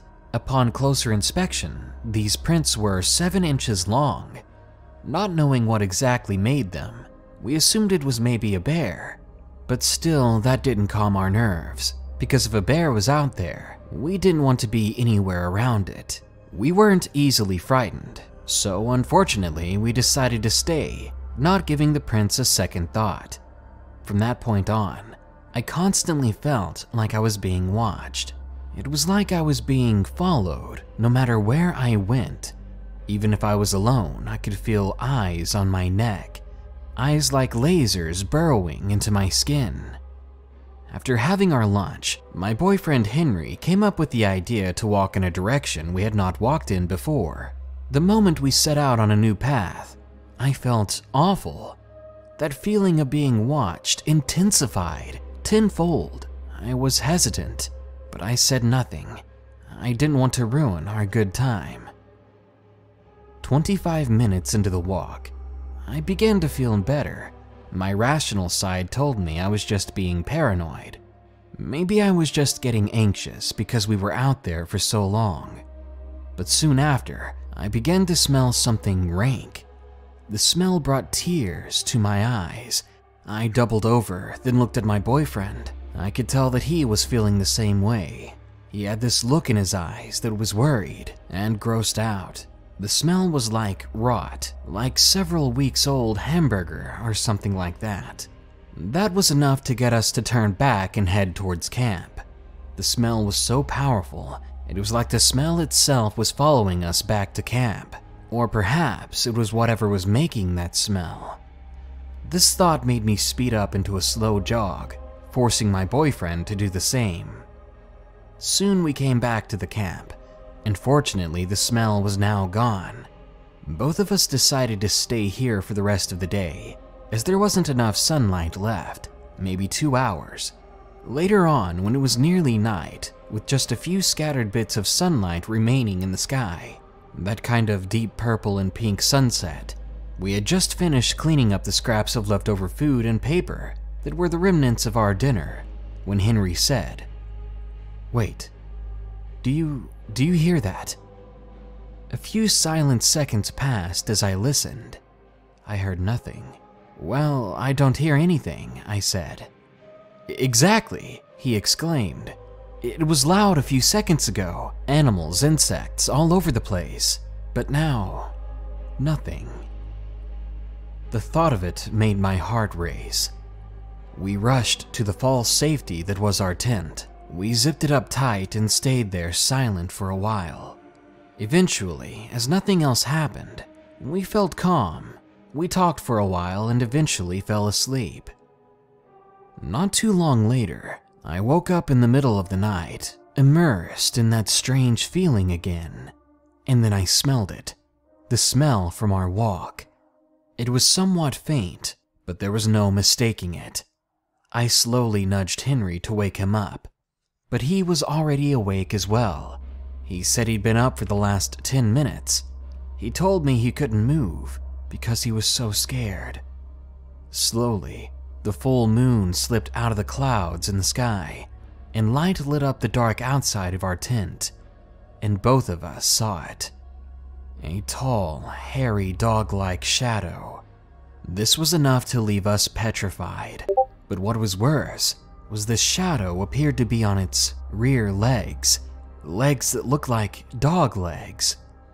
We watched the shadow move and crawl closer to our tent, sniffing the air over and over. The closer the thing got, the stronger and worse the smell became. When it was about a foot from the tent, it reared its head and howled, the most frightening howl I've ever heard. It was so loud. Deep down, I knew when I heard it. This wasn't a dog, it wasn't a bear. This was something we had to be far more afraid of. And by the sounds of it, it was very, very angry. We couldn't do anything. We had nothing to protect ourselves with, nothing to fight back against this thing, or so I thought. All we really could do was wait, and wait we did. It was hours before the thing finally stalked off into the woods. We only stayed awake after that, out of fear. Henry moved to open the tent, but I grabbed his hand. "What do you think you're doing?" I hissed at him in a whisper. Henry quietly replied to me that he was going to book it to the Jeep and grab his revolver, something I didn't know he had brought. "That thing, it's not gone," I told him, but how did I know? The smell was very strong and powerful still, and I told this to Henry. I watched him sink down in desperation. He realized I was right, and his face got pale. We could do nothing. We would have to wait there until daybreak, or until the smell went away, whatever came first. We waited there for years, it felt like, but in reality, it must have been another hour, and that's how long it took the smell to finally dissipate. As soon as it was gone, we bolted to the Jeep, not bothering to get our things. I jumped into the driver's seat and rammed the keys into the ignition, and I started the vehicle. As I did, Henry grabbed his revolver. Let me tell you something about this particular Jeep. It was one of those Jeeps with no doors, nothing at all on the sides, nothing between us and that creature. So you can understand that the moment the engine roared to life, we took off into the wide trail at a reckless speed. Not a second after we got moving, I saw it. That dog-like animal, the creature with reddish-brown fur that walked on its hind legs, was now running at an ungodly speed towards us. When I saw this, I floored it, and I pushed the Jeep even harder down the old winding trail. Soon I hit 40 miles an hour, but that thing was keeping up easily. We were now hitting 50 miles an hour, and it was still there. The animal was actually gaining on us. It was on the passenger side of the Jeep, and the next thing I know, I hear a deafening sound right next to me. Right after that sound came the noise of the animal whining, and then it let out a long, loud, and drawn-out howl. And despite the creature slowing down, I kept going until the Jeep finally hit a paved road. Thank God for Henry's revolver. We were still fairly far away from civilization, but I finally had the confidence to slow down. We were going about 25 now, and my heart rate was declining. We continued to drive for 5 more minutes, and soon we were both discussing what had just happened. We thought it was over. We thought it was time to reflect on the event. But only a few yards behind us, we heard the howl come again. I looked in the rearview mirror, and that same thing was following us. I took a second glance though, because something was different. It wasn't the same creature, but another one like it. This one's color wasn't brownish or red, it was gray. Knowing there were multiple ones, my heart nearly stopped. There had been multiple this whole time. I floored the Jeep once again.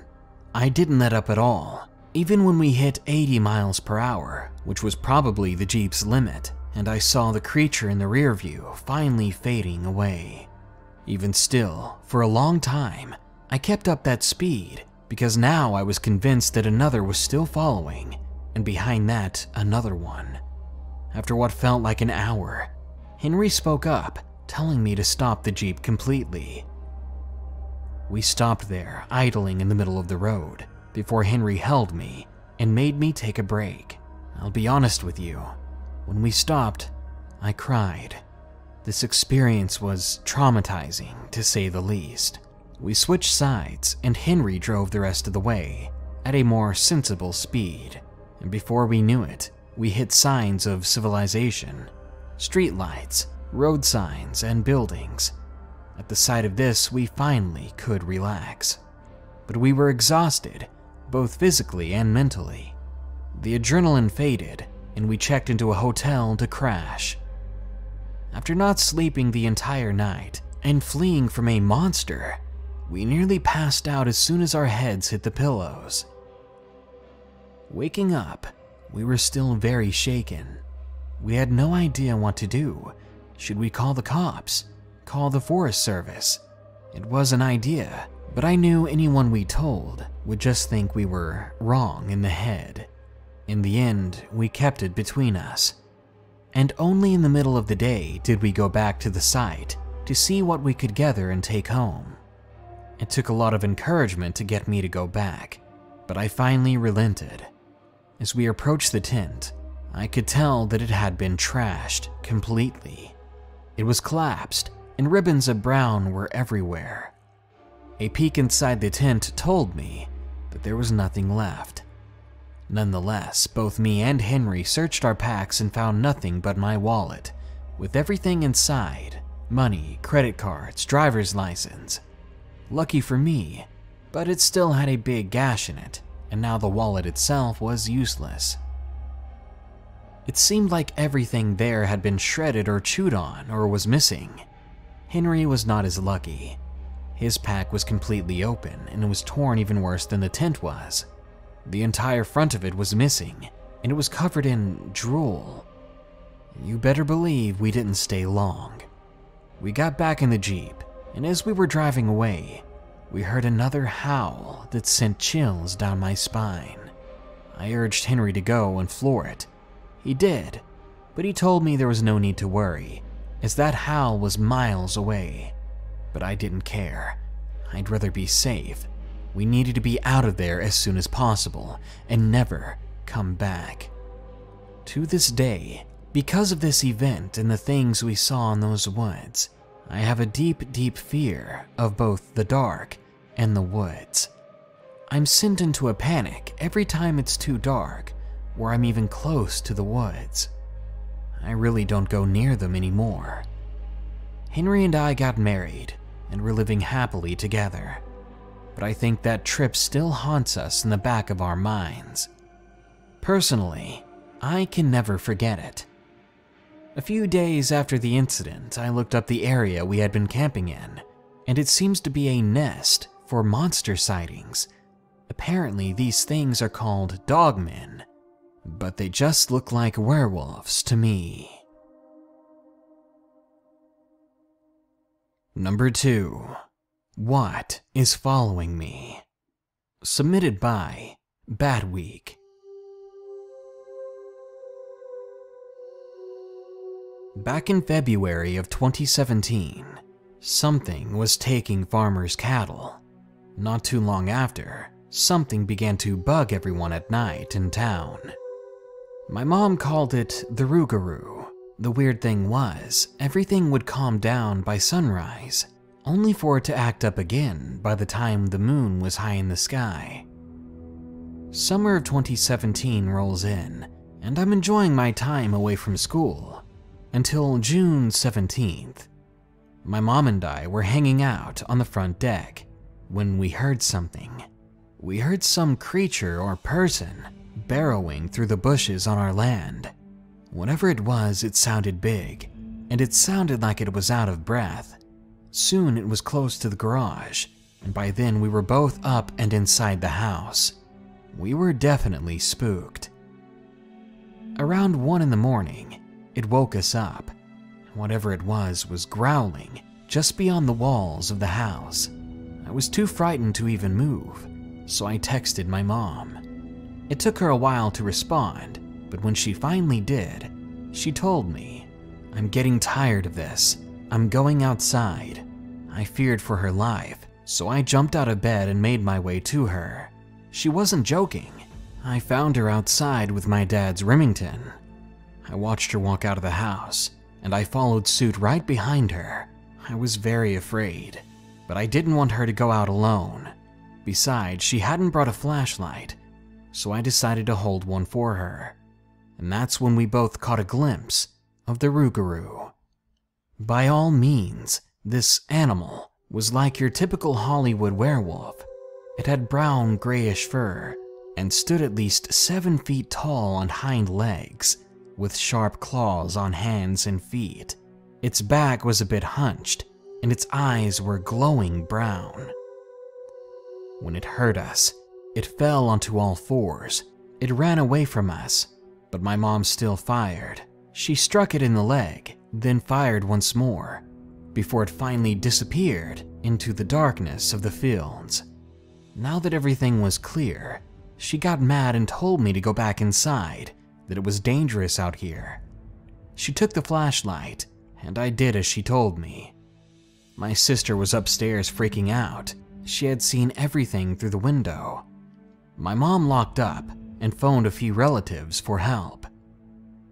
Since that day, my family's been told to never go outside at night, not to whistle at night, and not to speak of this creature to anyone.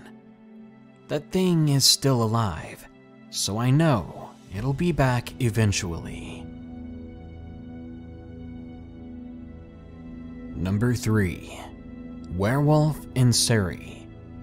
Submitted by Will G.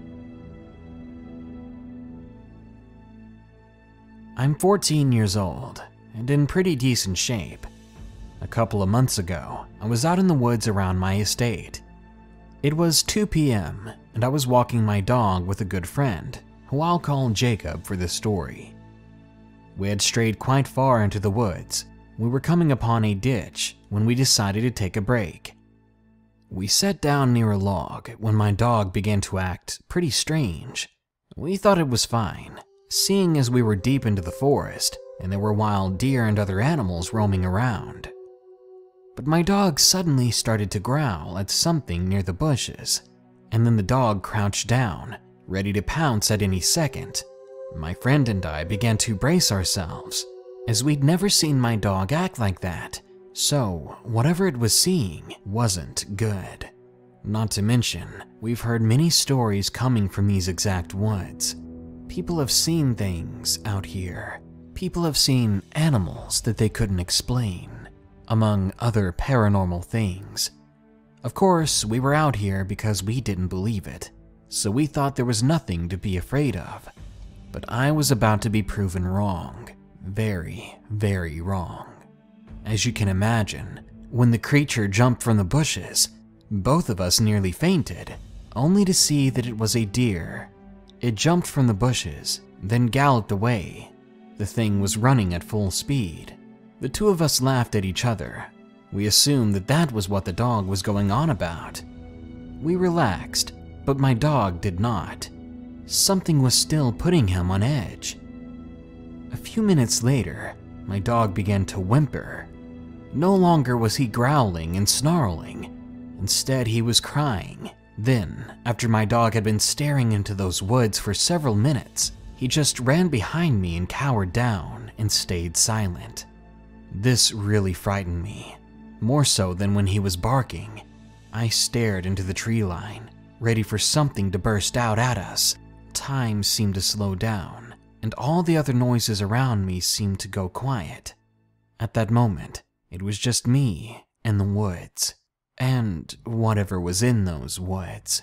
Jacob went quiet as well next to me, as I'm sure he was just as frightened as I was. All of a sudden, another deer ran out of the bush. It began to run along the tree line near the ditch, and not a second later, something else came from the woods, pursuing it. This creature was large and covered in pitch black fur. It was much faster than the deer it was after, and with each step, the earth beneath it gave way. I mean, every time its legs flew up when it ran, huge globs of dirt flew out from under it. When we saw it, Jacob and I nearly fell over behind the log. We both jumped up, at full attention, ready to run at a moment's notice, but I think we were both trying to find an explanation for the thing we were seeing. Was it some wolf dog that the owner had let loose that was chasing wildlife? No, it was much too big to be that. But still, we waited for an owner to come running. We fully expected to at least hear its owner in the woods looking for it and calling for it, but we heard nothing. I know it's a terrible idea, but we decided to run after the thing. Again, we heard stories of strange things in these woods, and being teenagers, we were not about to let something like that pass us up. We needed a better glimpse. It was like nothing we'd ever seen before. We followed the tracks, or should I say missing patches of dirt. They circled back into the woods, and we soon came upon a clearing. We were being as quiet as we possibly could, my dog still cowering behind us. In the clearing, we saw it. The deer was on the ground before it, and the life in its eyes were gone. The big black form of the beast was hunched over it, chewing and ripping. My heart was pounding, and I swallowed hard, trying my best to retain my composure, when my dog yelped. As soon as it did, the creature before us stood up and turned around. It stared at us with yellow, glowing eyes. We thought it was over. We thought that this was the end, but instead of jumping at us, the creature turned forward and ran into the woods, disappearing from our sights. I let out the biggest sigh of relief. We were lucky, and we needed to get out of there fast. Luckily, we made it out of the woods without any further incidents. But it doesn't stop there. A couple of weeks later, I'm staying at a friend's house. He lives about 2 minutes away from those very woods. It was about 3 in the morning when we were suddenly interrupted by a sound. It sounded like rustling coming from outside his window. We decided it'd be a good idea to check through the window. We thought we'd see a fox or some other nighttime animal, when we suddenly heard an ear-piercing howl. It echoed throughout the neighborhood. We looked in the direction of the noise, only to see the same pair of yellow eyes that I'd seen before. We stared at it for a while, until it turned away and sprinted back into the woods. Later that morning, we went out to check that area for footprints, and we managed to find something even more eerie. 4 deep claw marks on the lamppost. Number 4. The Black Creature. Submitted by Anonymous. This all happened a few years ago. I must have been about 10 or 12 years old. My family and I were taking our annual holiday trip to the English coast, a 3-hour drive from our hometown. Most of that journey takes place on a long stretch of motorway where you aren't really allowed to stop unless you break down, or if you manage to reach one of the service stations. The stretch of road would be surrounded by anything from factories to wide open fields. It was on one of these fields, about halfway through our trip, when our family saw something strange. It was a large black creature, walking on all fours. At first glance, we thought it was a dog, as anyone would, as the field would be ideal for dog walkers. But as we kept looking, it didn't look like a dog at all. While it had the basic body of a greyhound, it was much larger and much bulkier, and its tail resembled more of a black cat or panther. Even though it was running diagonally away from the road, we didn't see its face. Whatever it was, it appeared to be stalking something, the way I've seen predators do in those documentaries. Bear in mind that it was broad daylight, and we were in the lane closest to the field. Not to mention that my family, me and my mom in particular, are big fans of dogs, and we're very good at identifying different breeds. But this thing, it had us stumped. We didn't get a very long look, however, as we had to keep moving. But in the end, we simply concluded it must have been some sort of big mixed breed of dog. We never saw a person out there, so there was definitely no owner nearby. After seeing it for a brief moment on the road, my family never thought much of it after that. And being the skeptic I was more than satisfied with the conclusion of it being a weird dog.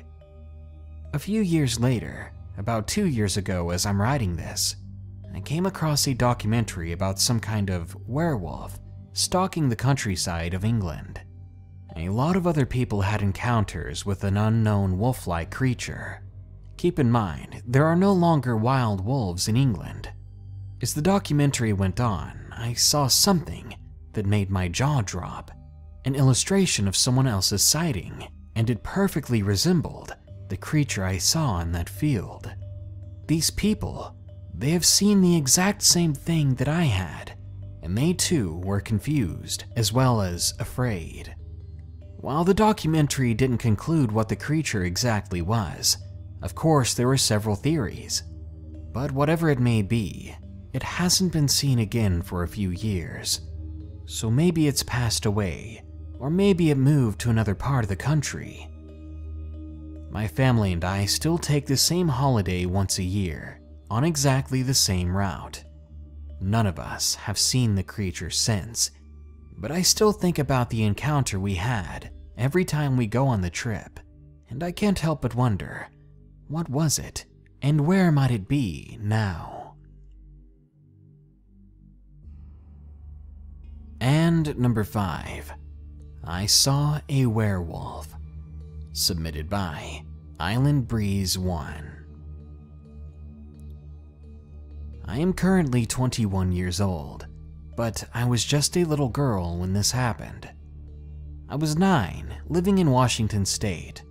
Unfortunately, I was homeless, living with my dad in the woods. But as long as I was with him, I didn't care if I had a home or not. Honestly, I loved living in the woods with my dad. And to me, we weren't poor. From what I saw, my dad couldn't afford an apartment with the money he was making, but there was some money here and there. One day, I decided to go on a little hike. I never went too far when I went on walks, because otherwise my dad would get mad. I began walking. I wanted to go somewhere I never really explored by myself before, but that was a bad idea. I was taking in the scenery, enjoying the sights and sounds, when all of a sudden, everything around me went completely quiet, and the hairs on my body stood up. And the next thing I know, the bushes next to me made a noise as if someone was passing through them. I thought maybe it was just a squirrel or rabbit, but I took one step and I heard a low, raspy growl. I stopped in my tracks. All my hair was standing up on my body. Being raised in those woods, I've never heard a sound like that before. That growl, it frightened me pretty bad. I tried to stay still, tried to not make any noise, but I didn't want to stick around to see what was making that growling. So slowly, I began to back up. But of course, I stepped on a twig. I should have been paying attention, but I was too focused on the creature in the bushes. As I was backing up, the thing started to move through those bushes. I soon saw yellow eyes looking right at me, and at that moment, I had never been more afraid. Just as I was thinking about turning around and running, the creature jumped out of the bushes. I was maybe 10 yards away from it. The thing looked like it had a body of a weightlifter. It was huge, and it was covered in black and brown fur. It had pointy ears and long yellowish teeth. Its tail was bushy, and it smelled like rot. Its head was hovering right above the ground, and it was snarling at me. And I swear, It almost looked like it was smiling.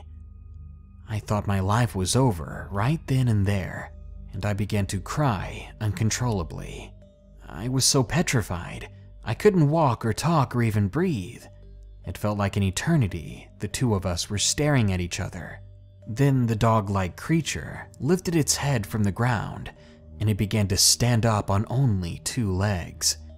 As it did, I heard the joints in its body snap, as if it hadn't ever tried standing before. At its full height, it was at least 6 or 7 feet tall. By then, I knew it was only seconds before it tore me into pieces. But thank God, I heard my dad calling my name. He was yelling it at the top of his lungs. The creature looked quickly over to where my dad was. It began to growl again. Then it looked at me, showed its teeth one last time. Then it crawled into the tree nearby, still staring at me and growling, before it disappeared into the leaves above. I started to cry again. I followed the sound of my dad's yells, and I soon collapsed into his arms. I was pale white by then. My dad knew something was up and asked me what was wrong. I told him it was nothing. I just told him I didn't feel very good. After that experience, I stuck by my dad's side all the time. At night, it would take me hours to fall asleep, if I did sleep at all, and every noise I heard coming from the woods sent a cold chill running down my spine. I was afraid of being underneath or even around trees. I've never told anyone this story before. I've always been afraid that no one would believe me. I still have dreams, and I'm still very afraid of being around trees. Now that I'm out of those woods and I have a home to call my own, I stay far away from the forest.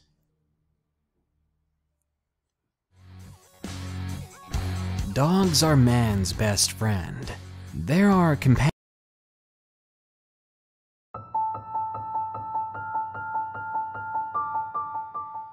We are far from the top of the food chain. This world is a strange one. During the early summer of 1764, a real-life horror story began. A young woman is killed and partially eaten in a small village in France. Over the next few years, hundreds would be killed, and those that survived gave terrifying reports of a strange creature.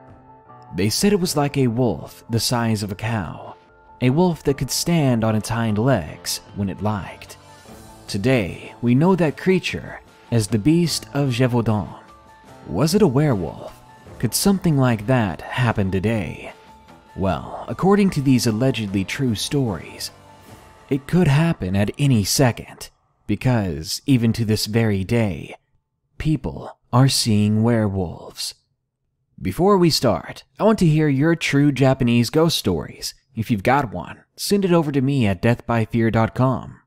And consider becoming a patron at patreon.com/darknessprevails to unlock some creepy goodies.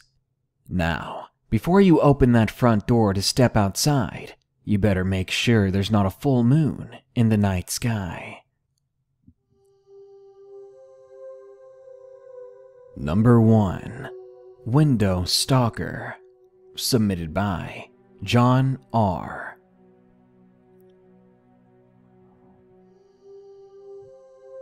I live in Brazoria County, which is just south of Houston, Texas. This happened about 2 years ago when I was a sophomore in high school. One night, I was on my laptop looking up videos. I was lying on my bed, which was right beside my window. And at the time, the window only had a blanket covering it up, because the window had no glass or screen.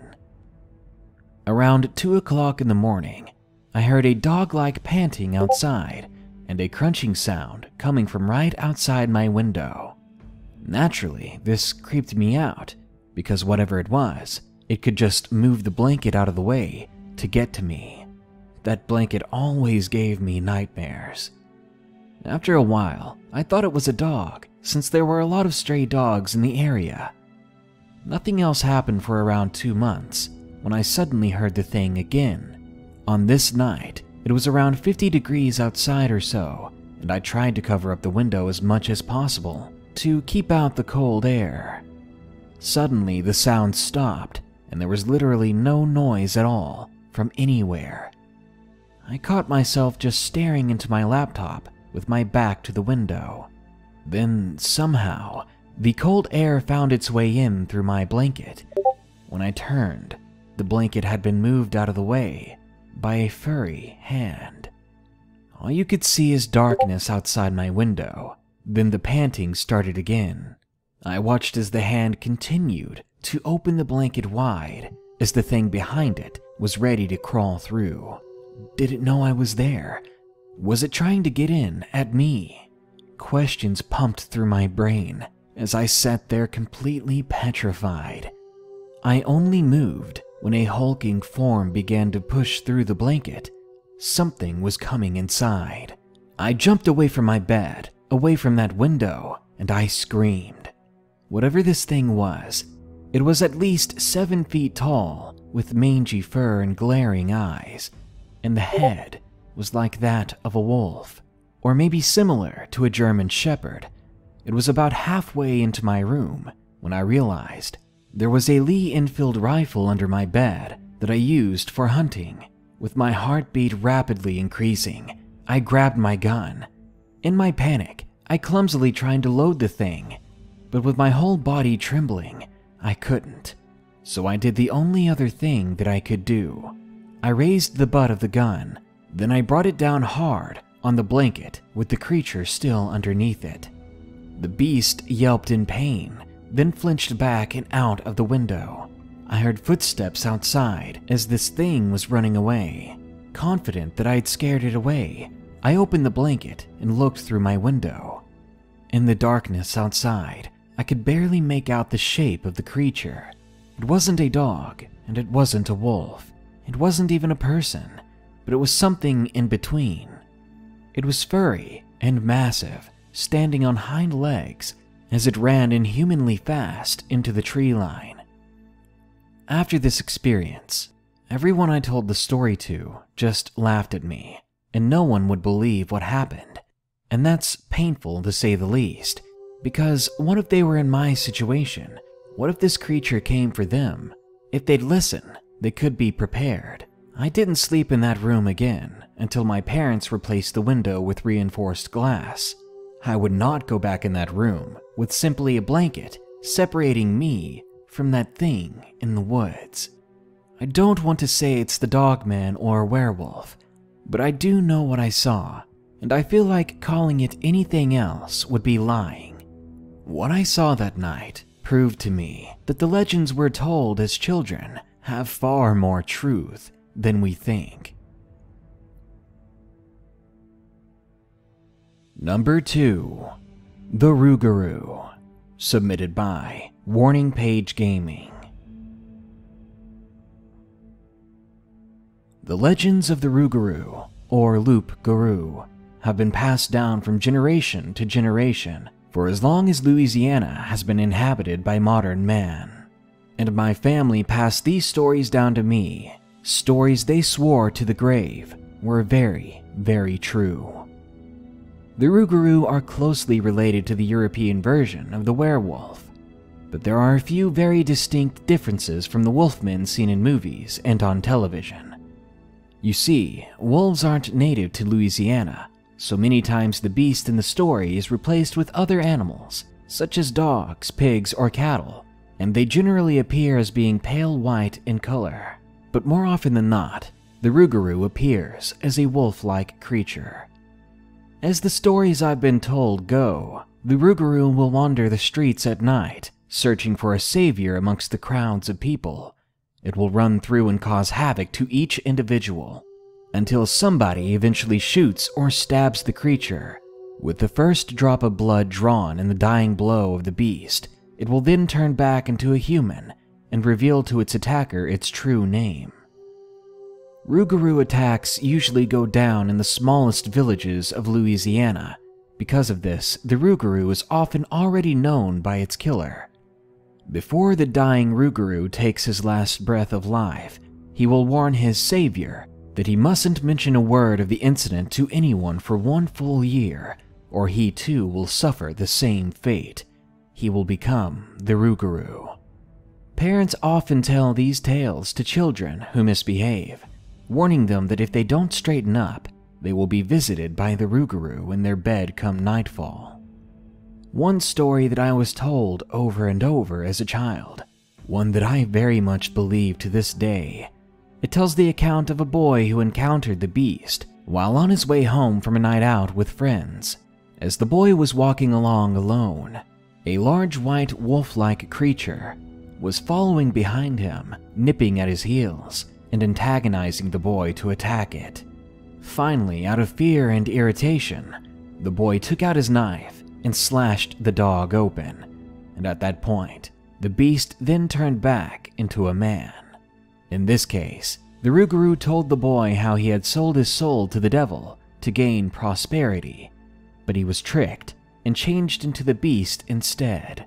As the curse demands, he warned the boy of the penalty of mentioning the events that had taken place, but the boy couldn't resist bragging about his victory over the beast.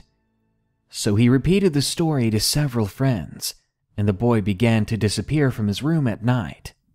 None of his friends or family could find him anywhere until the following morning, at which point he would appear back in his room with no explanation or memory of where he had been. This went on for about a year, until one morning his body was found lying in the street. The police claimed it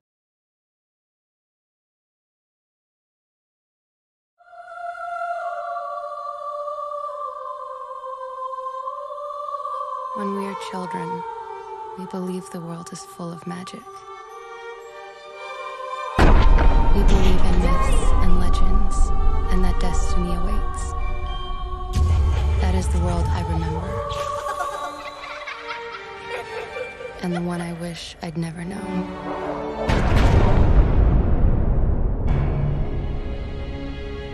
So on this night, let nature grace us to return to who we truly are. In the wild, where we once lived.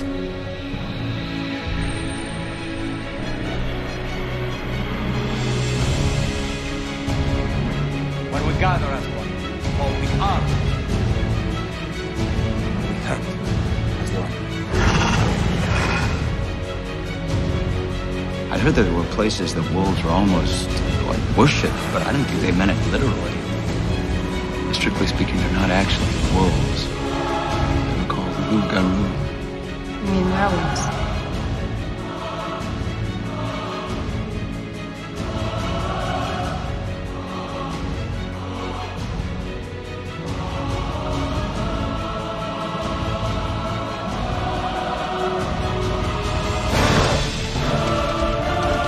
You sent your own son to his death over me? Enough! I never give up. I won't let you be my fault. He stays, he dies. What did you want from me? The truth?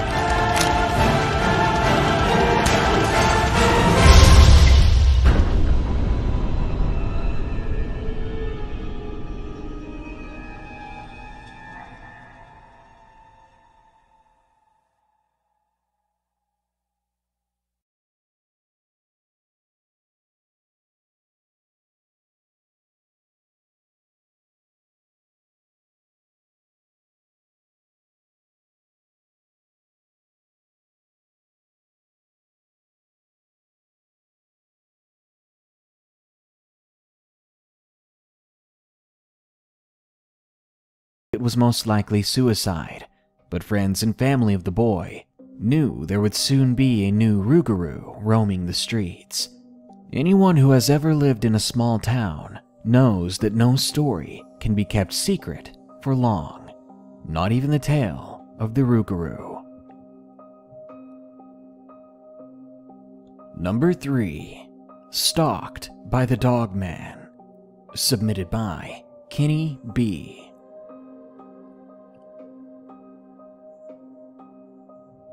I'm a 23-year-old guy from upstate New York, and I live in a pretty secluded area.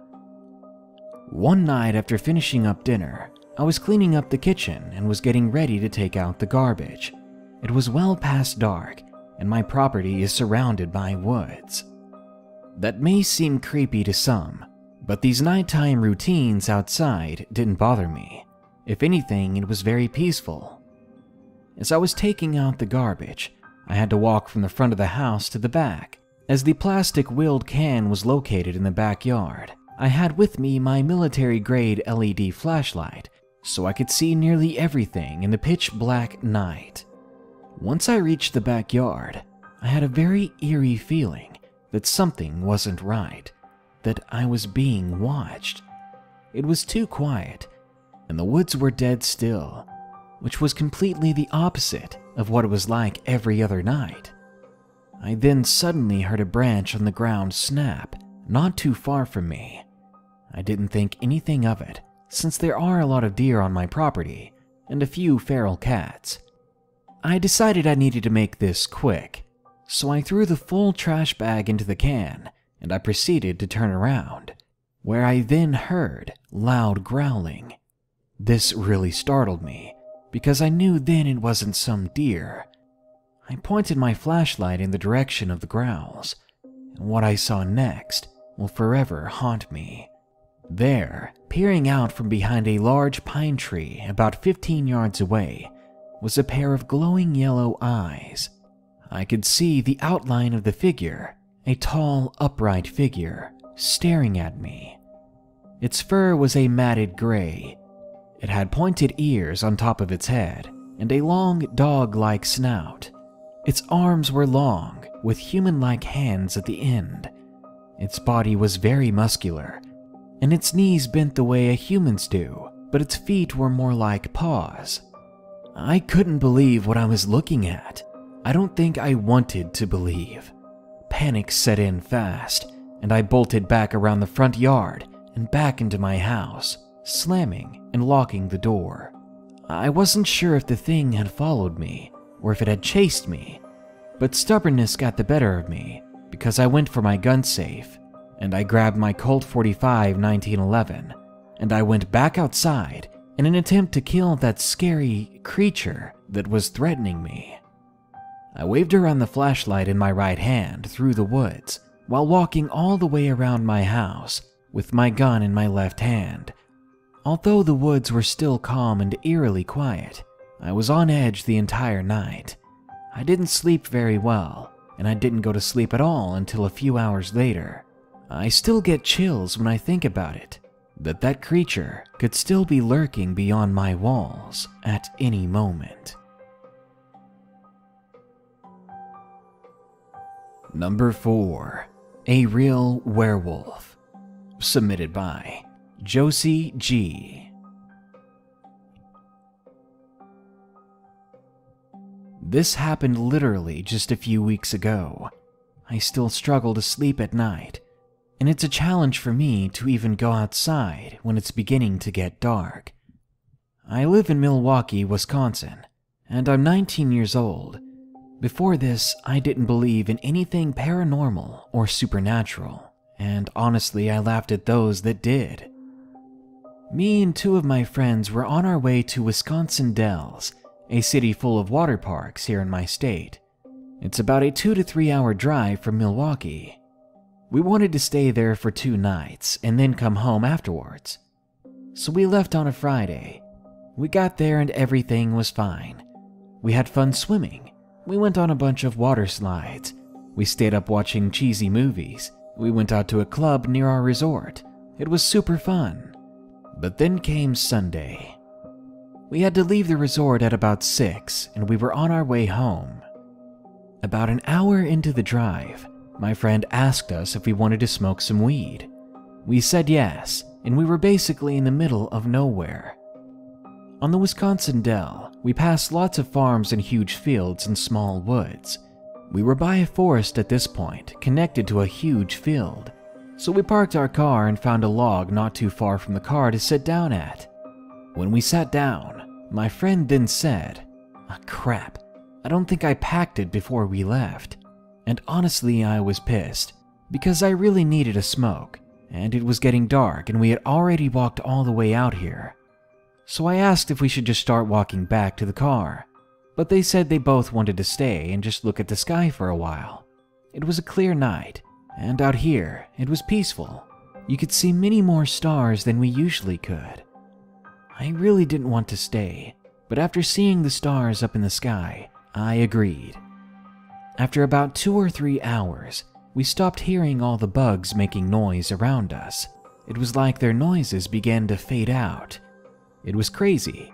Like 1 second you hear so many woodland noises, and the next second, nothing. I was beginning to get creeped out, so I said we should probably get going now. And after trying to convince them to leave for 2 more minutes, they finally agreed. We began to get up and get our things that we brought out there when we heard this howl.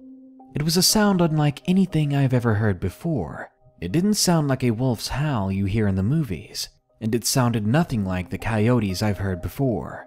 This was a far different matter entirely, because it sounded deep. It sounded guttural, like some demonic voice was yelling at the sky. And the scariest part was how loud it was. It sounded so close.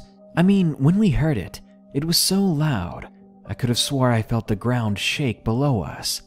As soon as we all heard that howling, we turned in the direction of the noise, petrified.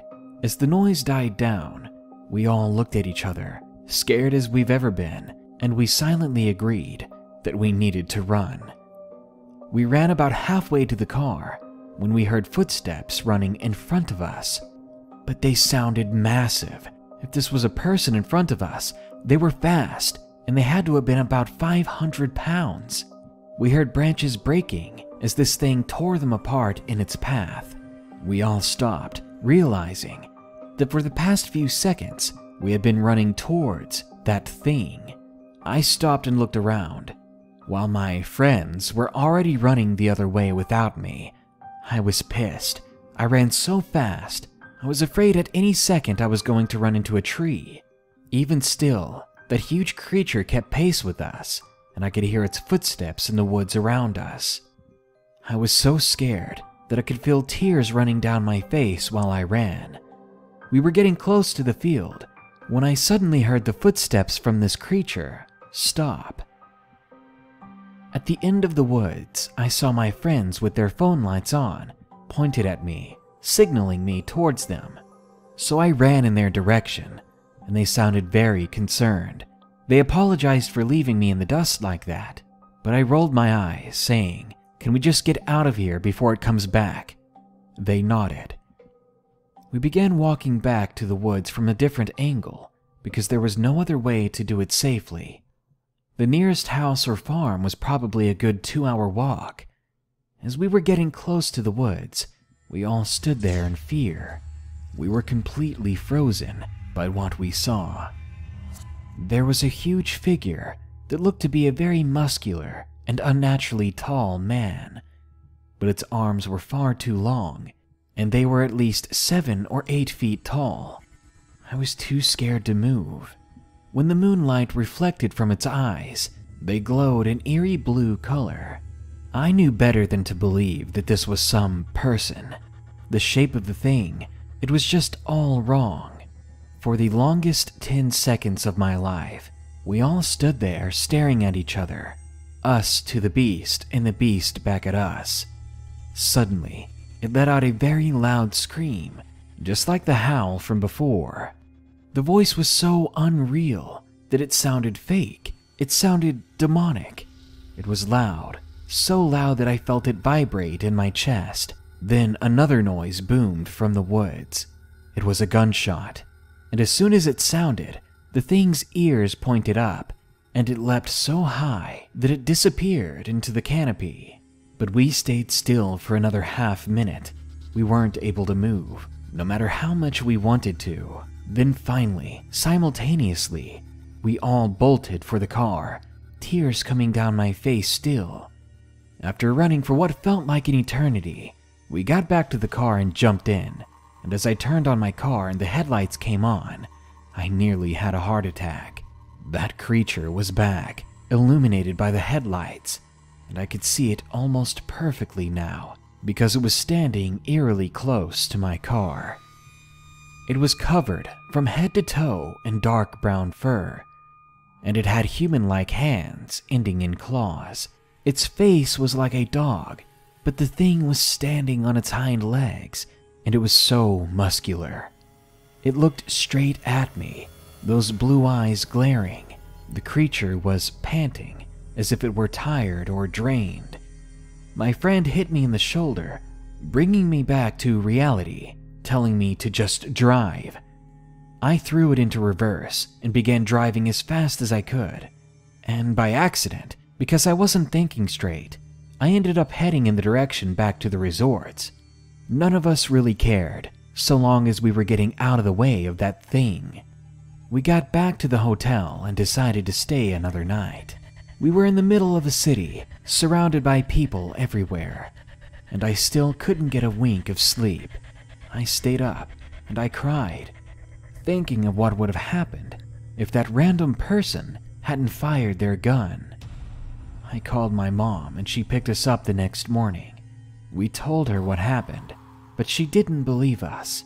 She knows that I like to smoke weed, so she just blamed it on that, saying that we were high and hallucinating, but we weren't. We didn't smoke anything that night.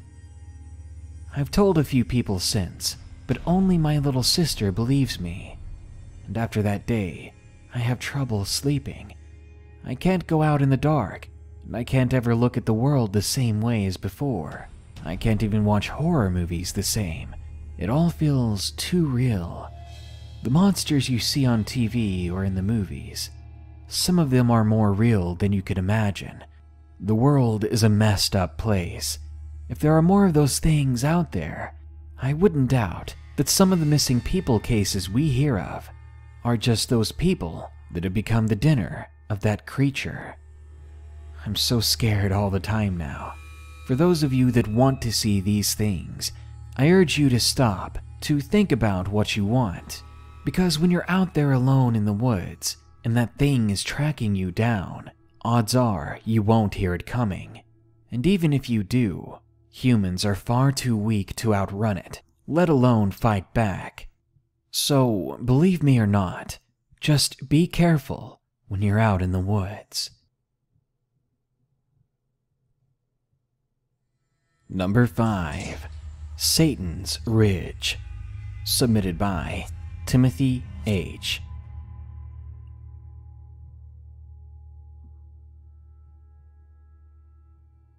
I've never been one to cower against the odds.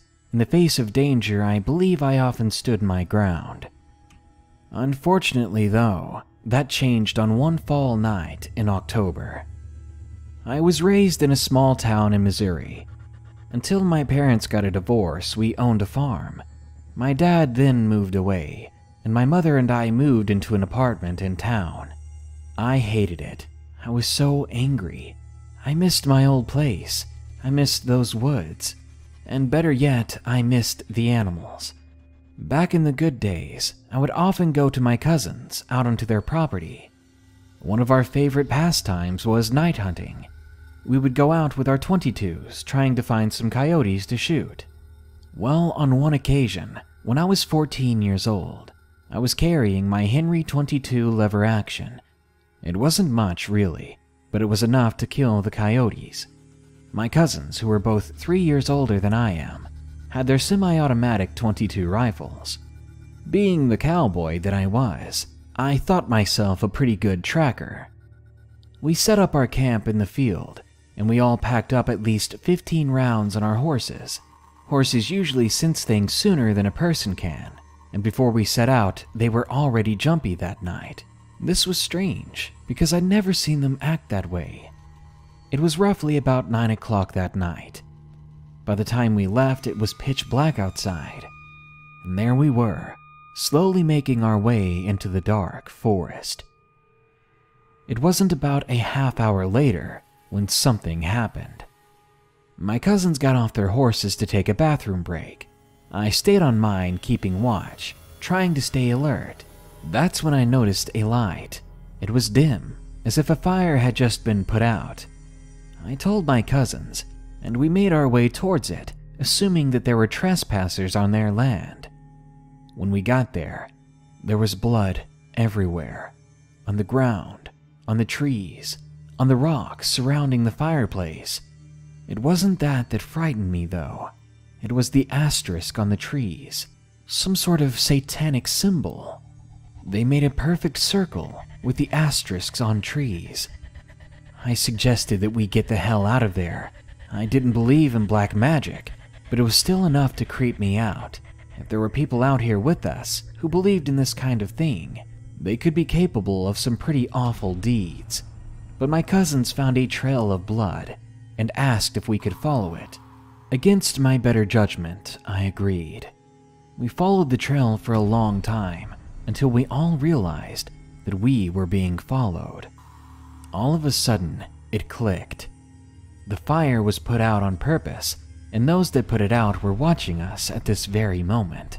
My biggest fear was what they might have in mind for us.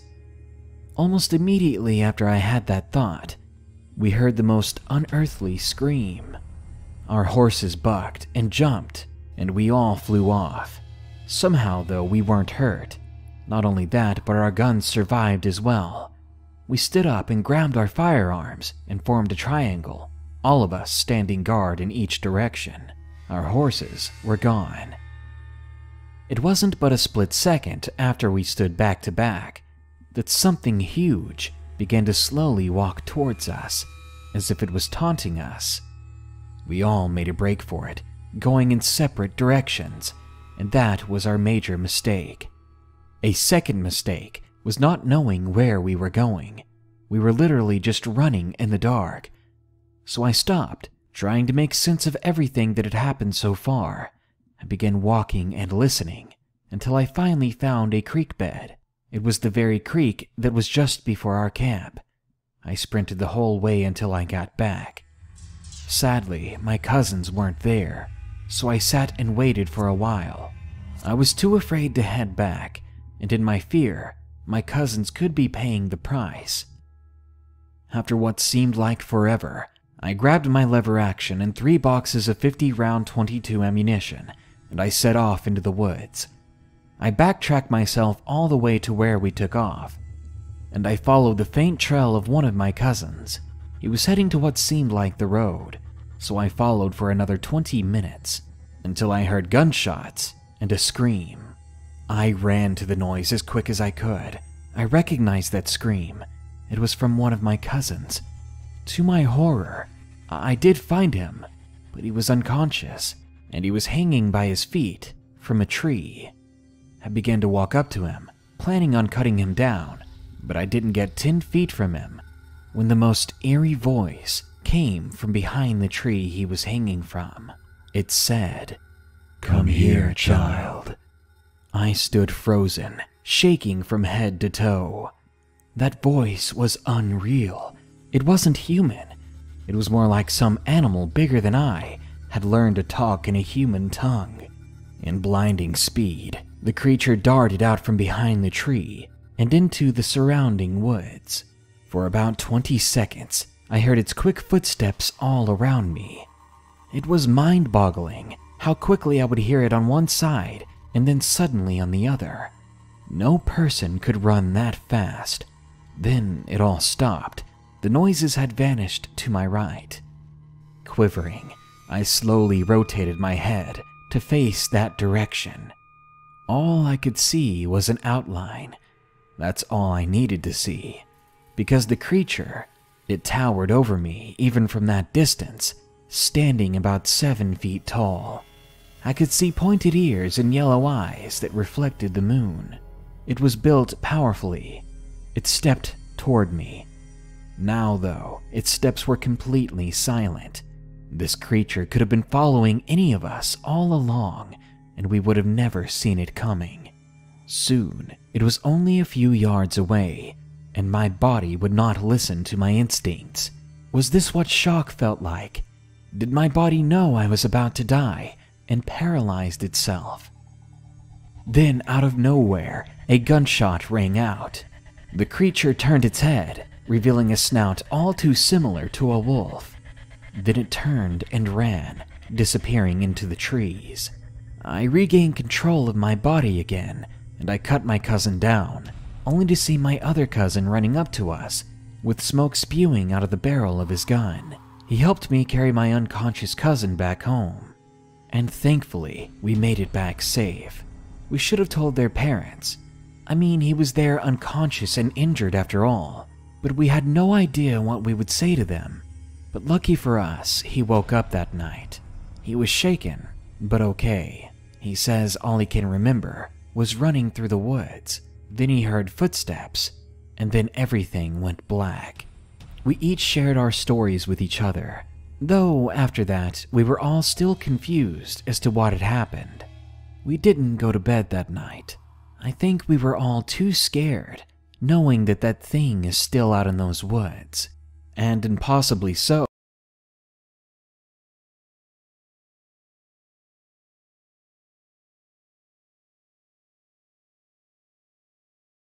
We moved away from their land, away from Satan's Ridge.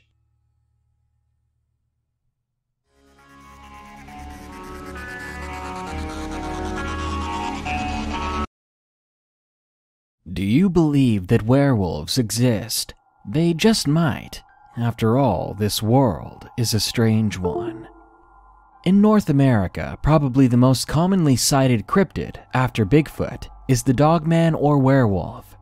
Whatever this creature really is, it is far more vicious than plain old Sasquatch. Imagine snarling, sharp teeth on a hulking form, almost twice your height. I think anyone would soil themselves after seeing something like that. Luckily for us, some people have shared their stories, so we don't have to go out and risk our throats being torn out. So enjoy these allegedly real sightings of werewolves and dogmen.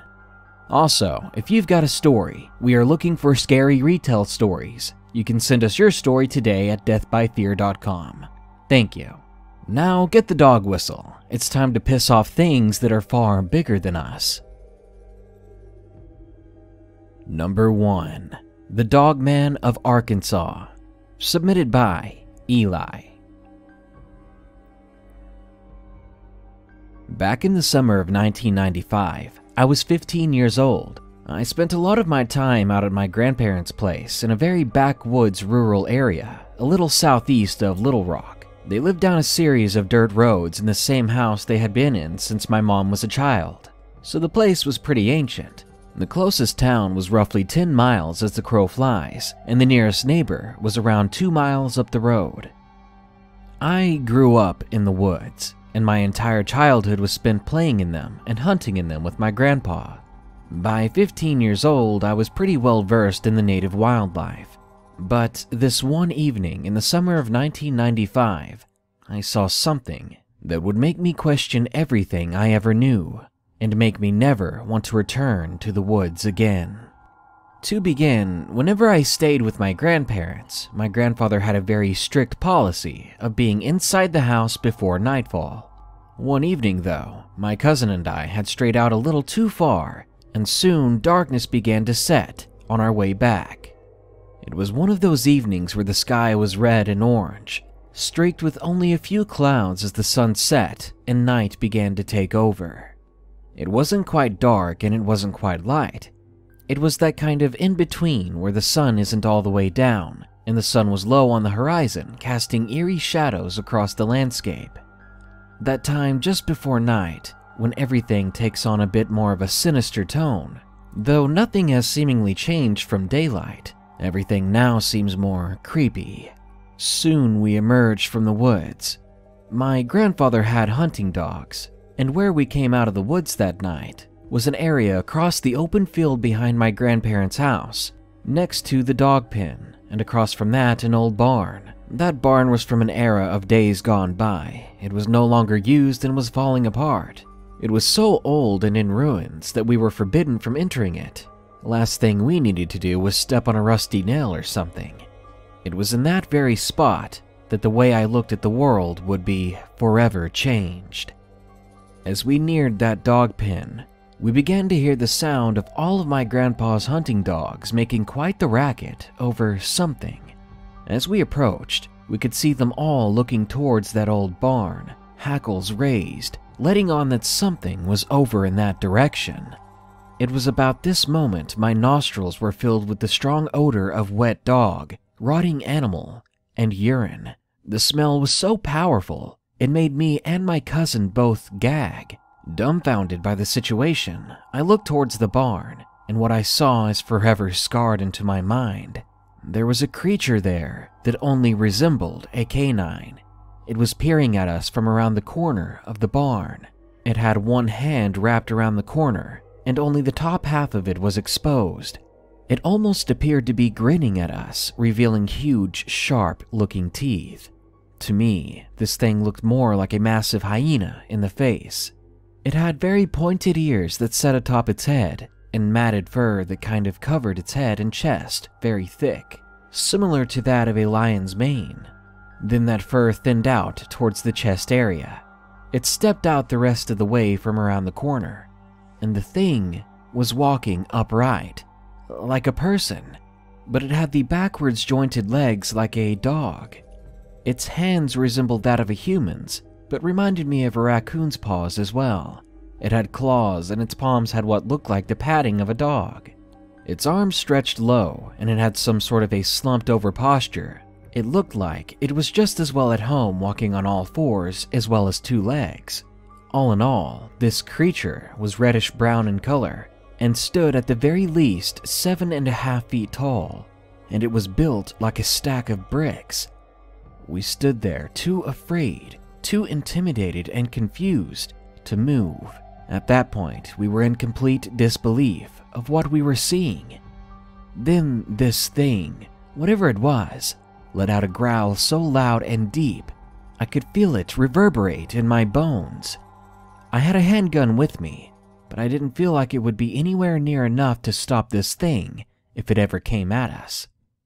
I know you're not supposed to run from a predator, especially not so suddenly, but in that moment, it's exactly what my cousin and I both did. I felt like we had no other choice. We ran like the wind, blazing a trail of fire behind us.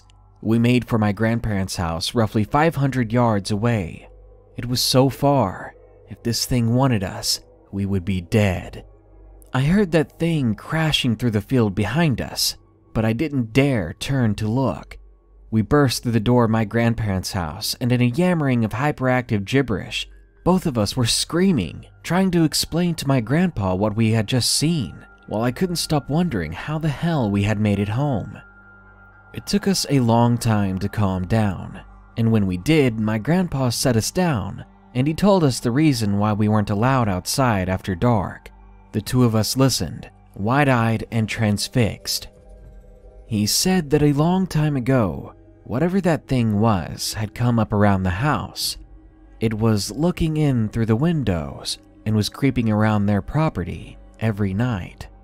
He said he's seen it on other occasions, and that some years ago it had also killed several cattle, and on one specific evening, it had even chased him back to his truck.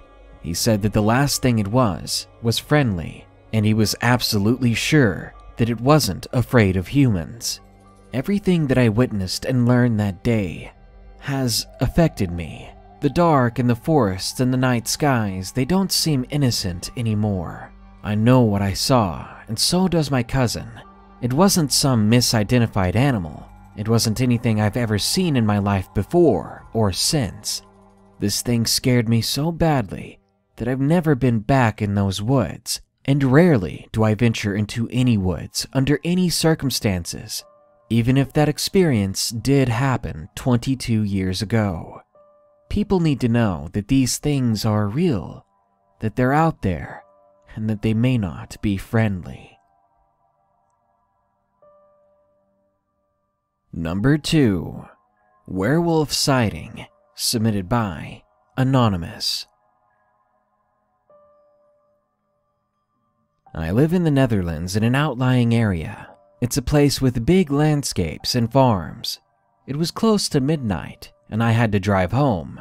I was under 18, so I still used my bike. At the time, my parents weren't able to pick me up, so I just took a shortcut through the forest.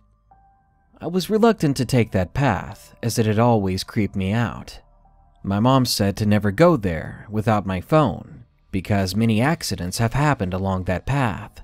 So when I was going home, I got a really creepy vibe, and by that I mean it was creepier than usual. Something didn't feel right, and my body wanted to turn around and take the other way. It was a full moon, I remember it clearly, and it was a very beautiful night, but it was impossible for me to enjoy it. I never believed in werewolves or ghosts or anything like that before this, but halfway on that path, I saw something in a nearby meadow. I knew and still know the farmer that lives there, so I knew it'd be okay to go onto the property to get a better look. So that's what I did. What I saw there was a sheep, what used to be a sheep. It was completely torn to shreds. I thought that maybe a wild dog or a fox had done it, but it was really torn apart. There were pieces scattered about several meters in every direction, as if the thing had exploded. Immediately, I was scared, so I got back on my bike and pedaled a little bit faster to get home. I began to feel like I was being watched, though. I knew I wasn't alone out there. Then all the night sounds began to fade, the sounds of crickets and frogs and things like that, as if all these creatures were suddenly too afraid to be heard, as if they wanted to stay hidden from something. And that's when I heard the footsteps behind me on the path. More by instinct than curiosity, I found myself turning my head to see what it is. But what I saw forced my heart to sink, and I suddenly pedaled faster than I'd ever pedaled before. There was a figure in the road behind me. It towered above me, with pointed ears and glowing yellow eyes from the moonlight. It was on the road, right where the road meets that meadow. As I pedaled faster to get away from this thing, I glanced back again and saw it walking back towards the meadow, probably to finish the dinner that it had left behind. My heart was pounding so hard and fast, I honestly thought I was having a heart attack. The pain in my chest and the fatigue from pedaling so hard, I ended up collapsing when I got home. I told my mom everything that had happened and what I saw, and she shook her head and said that it was just a dog. The dogs kill a lot of things around here. But that wasn't right. A dog doesn't stand about 7 feet tall. A dog doesn't stand on 2 legs. The next day, I went to the farmer that owned that land. If he didn't know about the sheep, I wanted to let him know.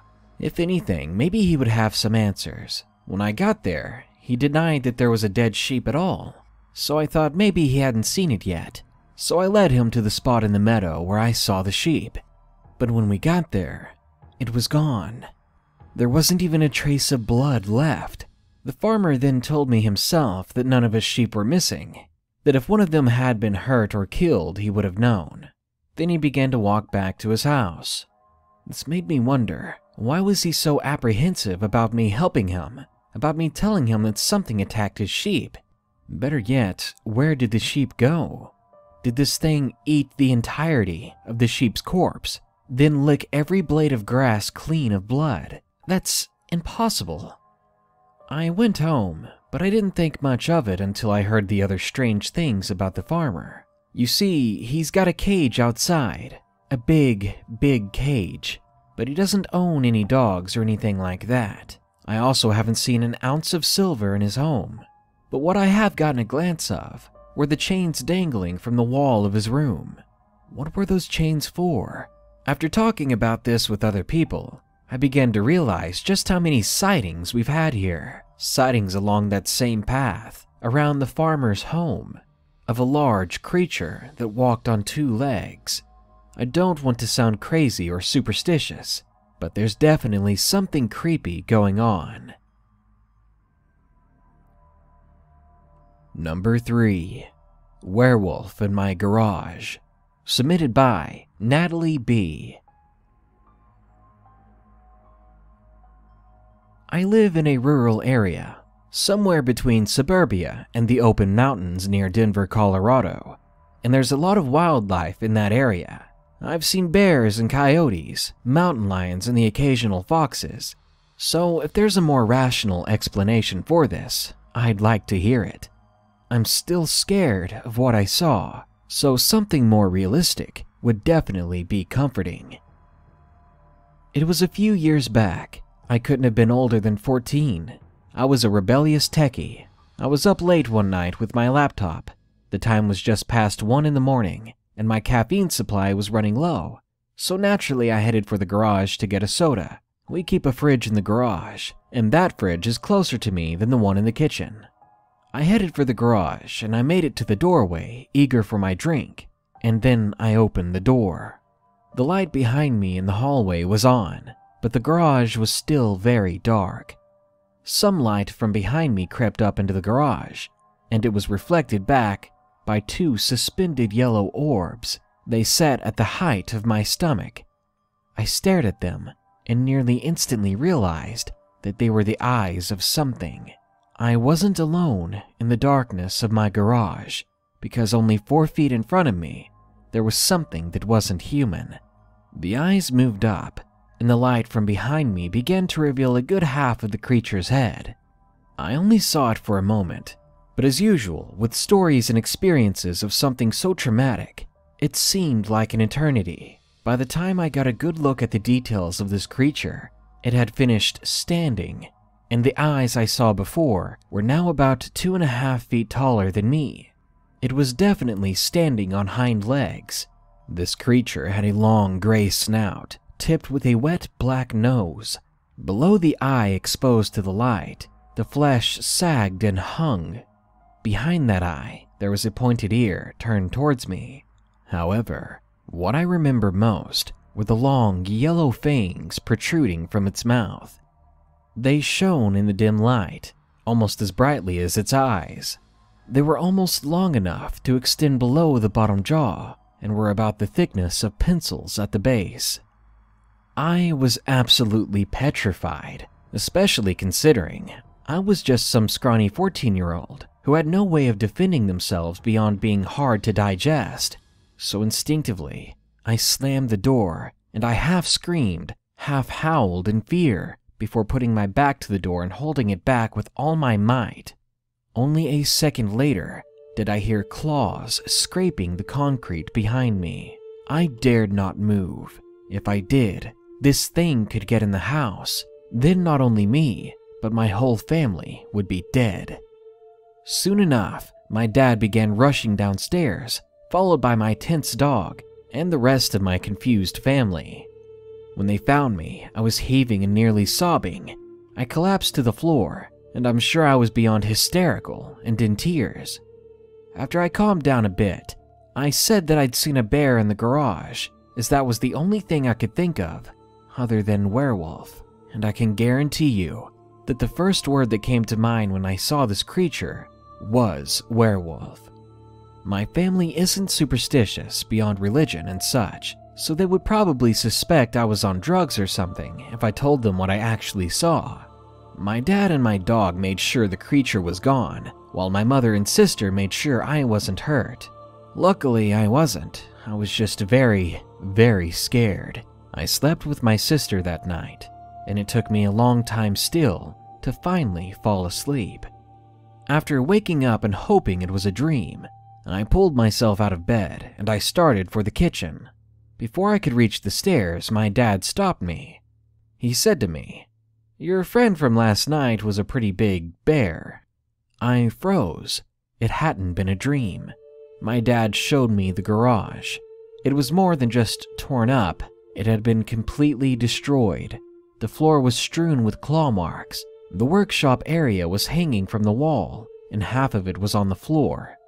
My dad made a point to show me what remained of the fridge.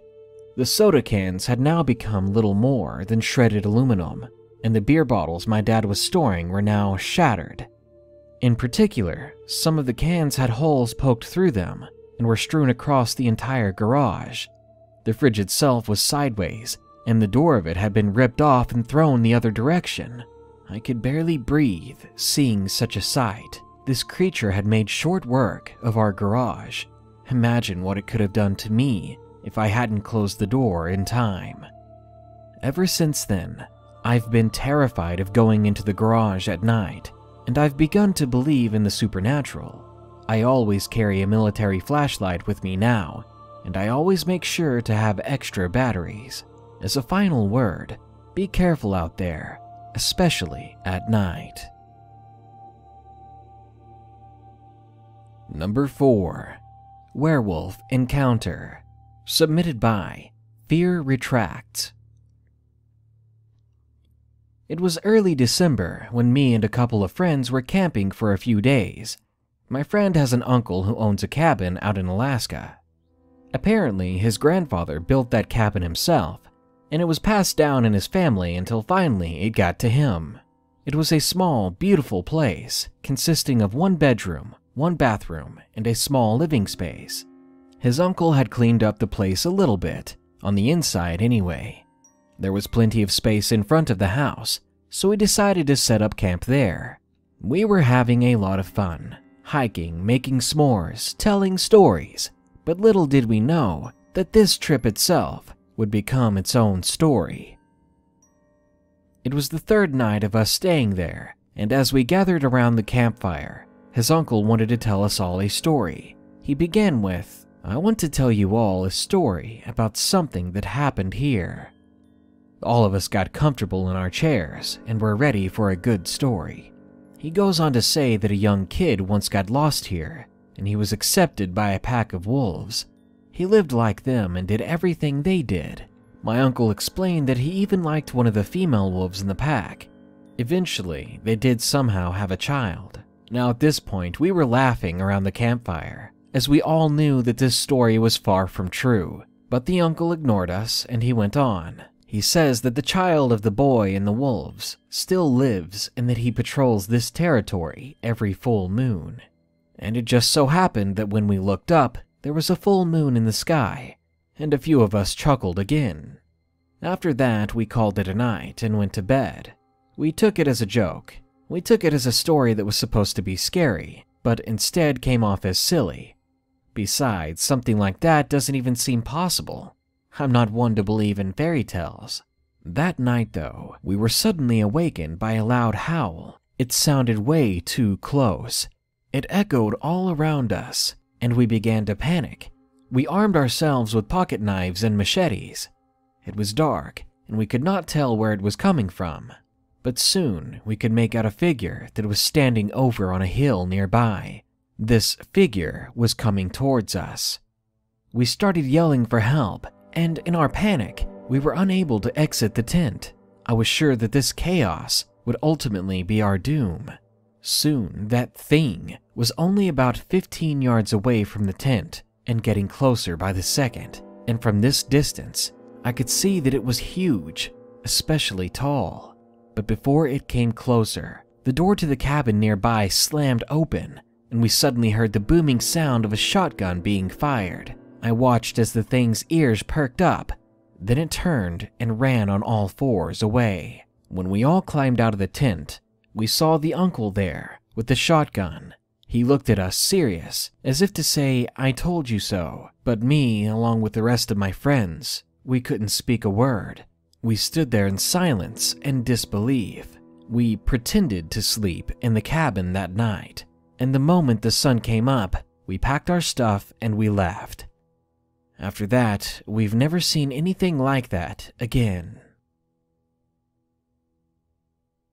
And number 5, Stalked by the Dog Man. Submitted by Sean E. I live in a semi-rural area in the far north Queensland, just south of Cairns. The place is surrounded by dry bushland and rainforests as well as mountains. My mother and sister are both religious, more or less, and we do believe in creatures and manifestations that exist beyond our knowledge. My father and I, on the other hand, have always been the "whatever, I'll have to see it to believe it" types. This all started back when I was 17. It was a rainy night due to the torrential downpour of the wet season. It's especially bad in the tropics. Anyway, my friends and I were out longboarding around the block. We had just left my house and were approaching one of our favorite hills. Due to the weather, visibility was rather poor, and we couldn't see 5 feet in front of us. On the left-hand side, there was a half-acre block of land that was covered with tall grass. My friends decided they'd go first, while I was tying my laces. Although I couldn't see my friends, I could hear them going down, as longboards aren't exactly discreet. They reached the bottom and shouted the all clear for me. We had a system where the first ones down had to watch out for cars. Before setting off, I started to feel a little uneasy, like I was being watched, but I thought nothing more of it, and I set off down the hill. About halfway down, though, I began to hear what sounded like footsteps behind me, or rather, thuds. It was like the sound you hear when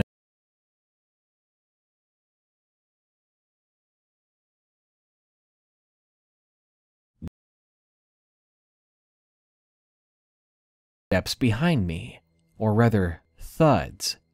It was like the sound you hear when a dog's paws hit the pavement mid-run, only it sounded heavier, much heavier. It continued down the hill after me, and at this point I was freaking out and I lost my focus. I turned to see what was coming after me, and to my horror, I was petrified to see a 7-foot-tall being with yellow glimmering eyes, pointed ears, and a grayish-black mane. This thing had its eyes locked into mine. The speed at which this thing was running was unlike any animal I've seen run before. While I was fixated on this creature, I paid little attention to what was happening in front of me, and my board hit a rock. I wiped out in the middle of the road. I managed to control my fall and I rolled, eventually stopping as I laid face down on the road. I feared that whatever was chasing me might be standing over me, so I mustered my courage to look up. I glanced over the corner of my arm, and I saw that whatever had been chasing me was gone. But I was still frozen there, mostly due to shock and disbelief. After about a minute of laying there on the road, my friends came back to see if I was okay. I could hear them cracking jokes about me eating the pavement on my fall, but I was in no mood for jokes. They helped me to my feet, and we just walked home, but I still felt like I was being watched after that. Even in the presence of my friends, I felt like I was being stalked. Upon arriving back at my house, I told my mom and dad about the whole ordeal, and as I expected, my father shrugged it off, saying, "Your mind is just playing tricks on you." However, my mom looked to believe me, but she didn't say much. Maybe she just figured that I had been chased by a dog or something. The rest of the night was pretty chill after that. I had a shower, cleaned up the grazes, and went to bed, but that was just the first encounter. The second encounter took place roughly a few days after the first. This time it happened while I was inside, in the kitchen. It was around 9 p.m. I was starting to wind down for the night as I had school the following day. While getting a drink from the fridge, I stared out the window. I have no idea why. I daydreamed off towards the streetlight on the back road behind my house. We have two driveways, one out the front and one out the back, that connects to the main street behind my house. During the day it gets pretty busy, as it's the main road in our area. So as I stared at the streetlight on the main road, my eye caught a glimpse of something standing directly under it. I focused on it for at least a minute or two, and managed to mentally record the following features. Much like before, it had those same distinctive large pointed ears. I took note of its muscular build on the chest and arms on this thing. It was heavy set, like a bodybuilder, and the legs kind of resembled that of a dog's hind legs. It gets better. The most screwed up part for me was its hands. It had ordinary hands, like opposable thumbs and all that, at least from what I could tell given the distance. I wanted to boil it down to a prankster screwing with me, if it hadn't been about 7.5 feet tall. This thing had one hand on the lamppost, and the other was sort of knuckled down on the ground. To me, it looked like it was having a rest or something. When the familiarization with this thing set in for me, I began to shake with fear, especially because, of course, when I decided to look it over, it turned its head to the house, and it looked back at me. For God's sakes, I noticed its ears had hunched up, and it seemed more alert now. Correct me if I'm wrong, usually in dogs it indicates full attention. I came to my senses, and I ran to lock the door. In sheer panic, I called out for my sister and my mom to come over. Dad, I'm pretty sure, was at work at the time. They came rushing in as I was freaking frantic about the whole thing. I told them exactly what I saw and as clearly as I could. But by the time we went out onto the balcony to look at the creature, it had vanished. At this point, I was pretty sure I was going crazy and starting to see things that weren't actually there. That was until the next two encounters I had in the weeks to follow. The third encounter was shorter than the others, but it was so freaking intense, it had me on edge for ages. It was the weekend, and my mom had decided to go into town with my sister. I decided to stay in for a night of gaming. I didn't mind being home alone. It started off as a pretty good night. I was going positive on Battlefield 4, so my mood was at a high. After about an hour of gaming, I began to hear a scratching noise outside my headset. I thought maybe my headset was playing up, so I took it off and the scratching became very apparent. It seemed to be coming from the stairs right outside the window. Just for your information, my window is about 8 to 9 feet off the ground. The only way you can look through it is if you're actually on the balcony. Our house is on a slope, so it has stilts, which is basically where my room is. This is how I was able to estimate the height of this being. Nervously, I looked up at my window, and there I saw those eyes and those same pointed ears just rising centimeters away from the windowsill. This scared the hell out of me, and I was frozen again at the realization that this thing was right outside my bedroom window. It was taunting me. It was probably drawn to the sound of me talking to my friends online or something. All I know is this thing seemed to enjoy tormenting me. I buried my face into my pillow, and I sat on the floor, listening. I could hear it panting, much like a dog with subtle growling under its breath, and the stairs creaking under its weight. I shut my eyes, and after what seemed like a lifetime, the scratching finally stopped. Then I heard thudding across the lawn as it seemingly made its departure. I was able to pull my face from my pillow, but I stayed grounded on my bedroom floor. I didn't leave my room the whole night until my mom and sister came back at around 2 or 3 in the morning. My final and most recent encounter took place when my sister and I were driving on a secluded road, a road that led to the national park roughly 10 to 15 minutes down from my house. It was a nice afternoon.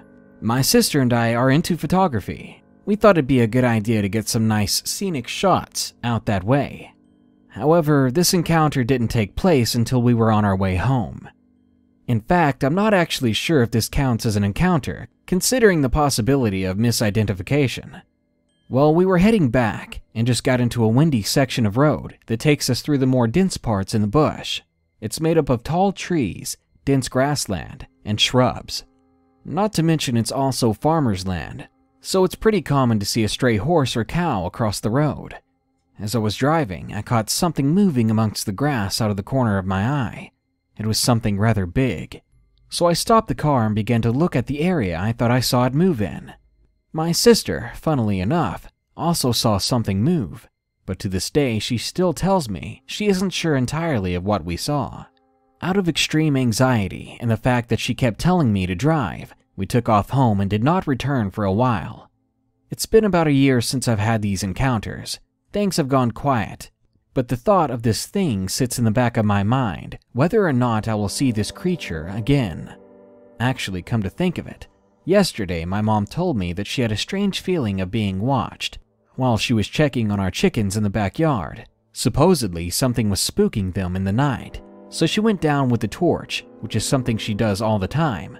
But this time she found herself bolting back to the house due to feeling afraid and in danger. Honestly, I still wonder on how the situations could have changed depending on where I could have been in each of them. What would have happened if I was outside when that thing approached my window? I hate to think that this creature would cause me extreme harm or possibly death, but I do know that it was or is indeed a possibility. I still don't know to this day if what I saw was authentic or not.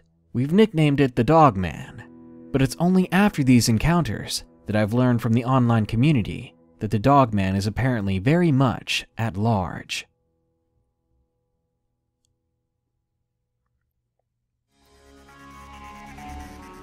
Werewolves have always been my favorite monster. When I first began to read about Dogman's subscribe and comment on the video in the card above for a chance to win a $20 Amazon gift card at the end of the month. Beware the full moon. This world is a strange one. My favorite monsters are back and ready to hunt. Tonight I have for you some allegedly real stories of vicious werewolves. There are so many sightings of this same creature throughout the globe that people must be seeing something. But what is it? Is it the werewolf from Hollywood films, or simply some unknown creature with an insatiable appetite? Whatever it might be, the next time you're out and about, you might ask yourself, when will you encounter this fearsome beast? Before we start, I'm still looking for some longer Craigslist stories if anyone has them. Besides that, I would love to hear more McDonald's stories and Walmart stories as well. Send over any scary stories you might have at darknessprevails.org. Now, let's see what it's like to be eaten alive. Number 1. My Encounters with Werewolves. Submitted by Cheyenne H.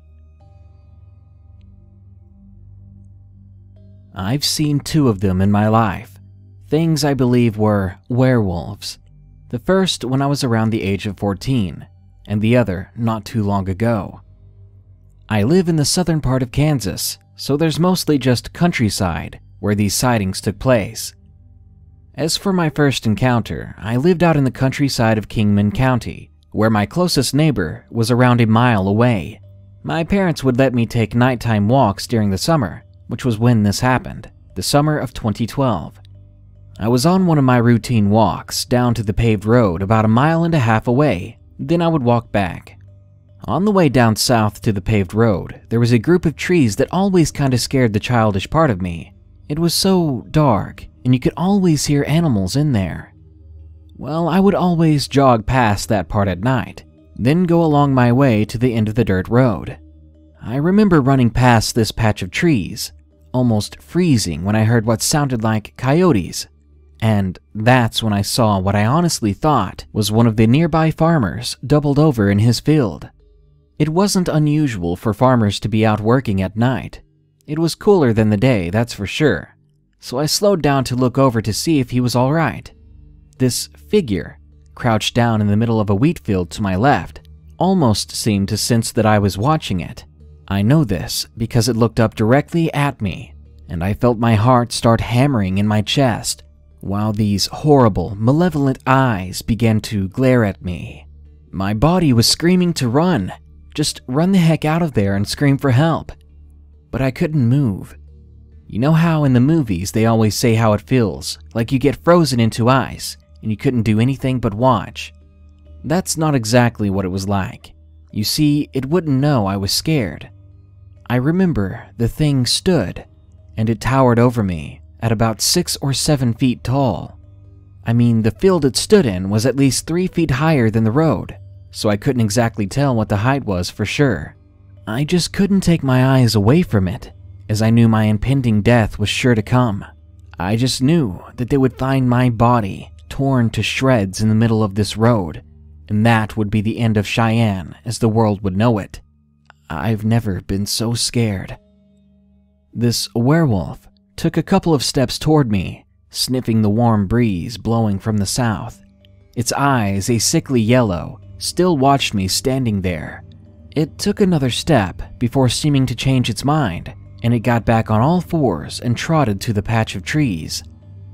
I waited, petrified, my legs still screaming to run, while my brain told me to wait, told me it was a trap.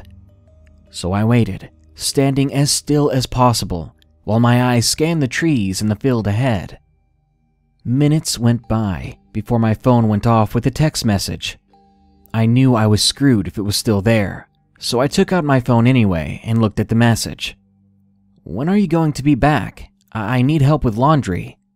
I couldn't believe it. I had just survived meeting a werewolf, and now I was going back to do laundry when I got home.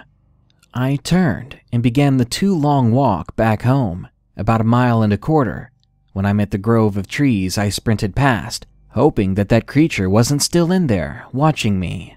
Needless to say, I got home safe to help my mom with laundry. I never told her about my encounter, because I knew she would think I was a complete nut job. Now on to my second encounter. It took place on January 29th of 2017, around 3 in the morning.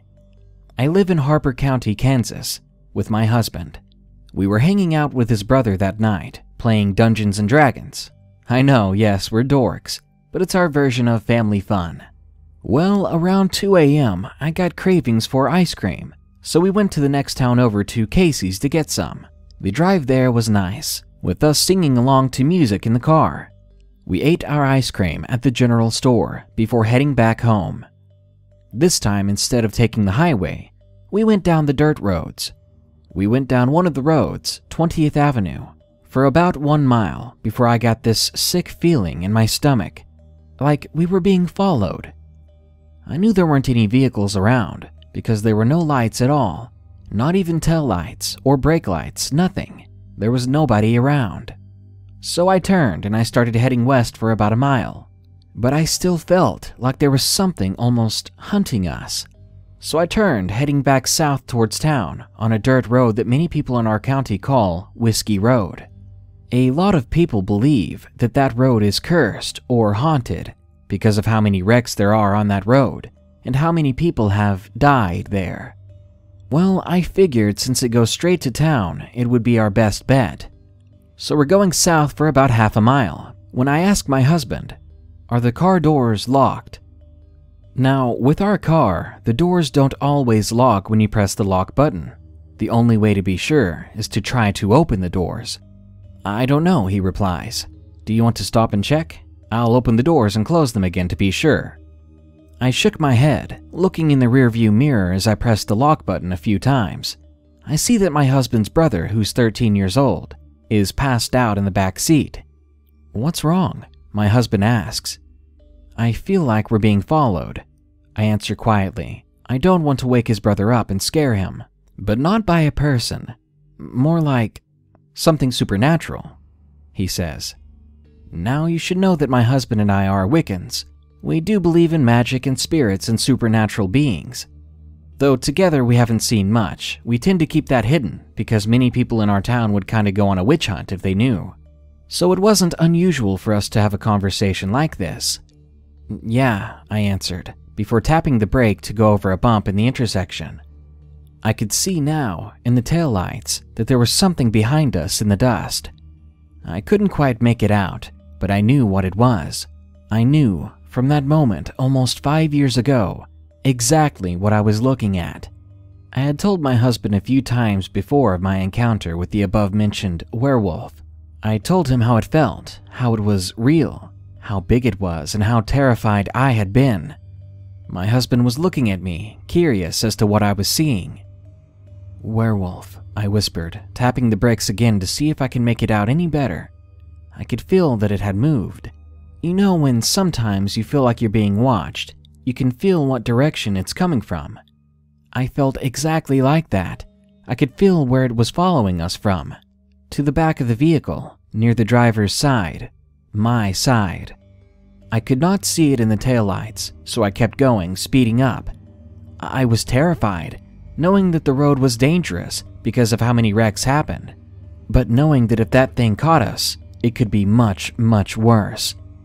At the next intersection, I tapped the brakes again, making sure to check both ways for any other cars. I looked in the rearview mirror, and I saw it again, but only its back haunches.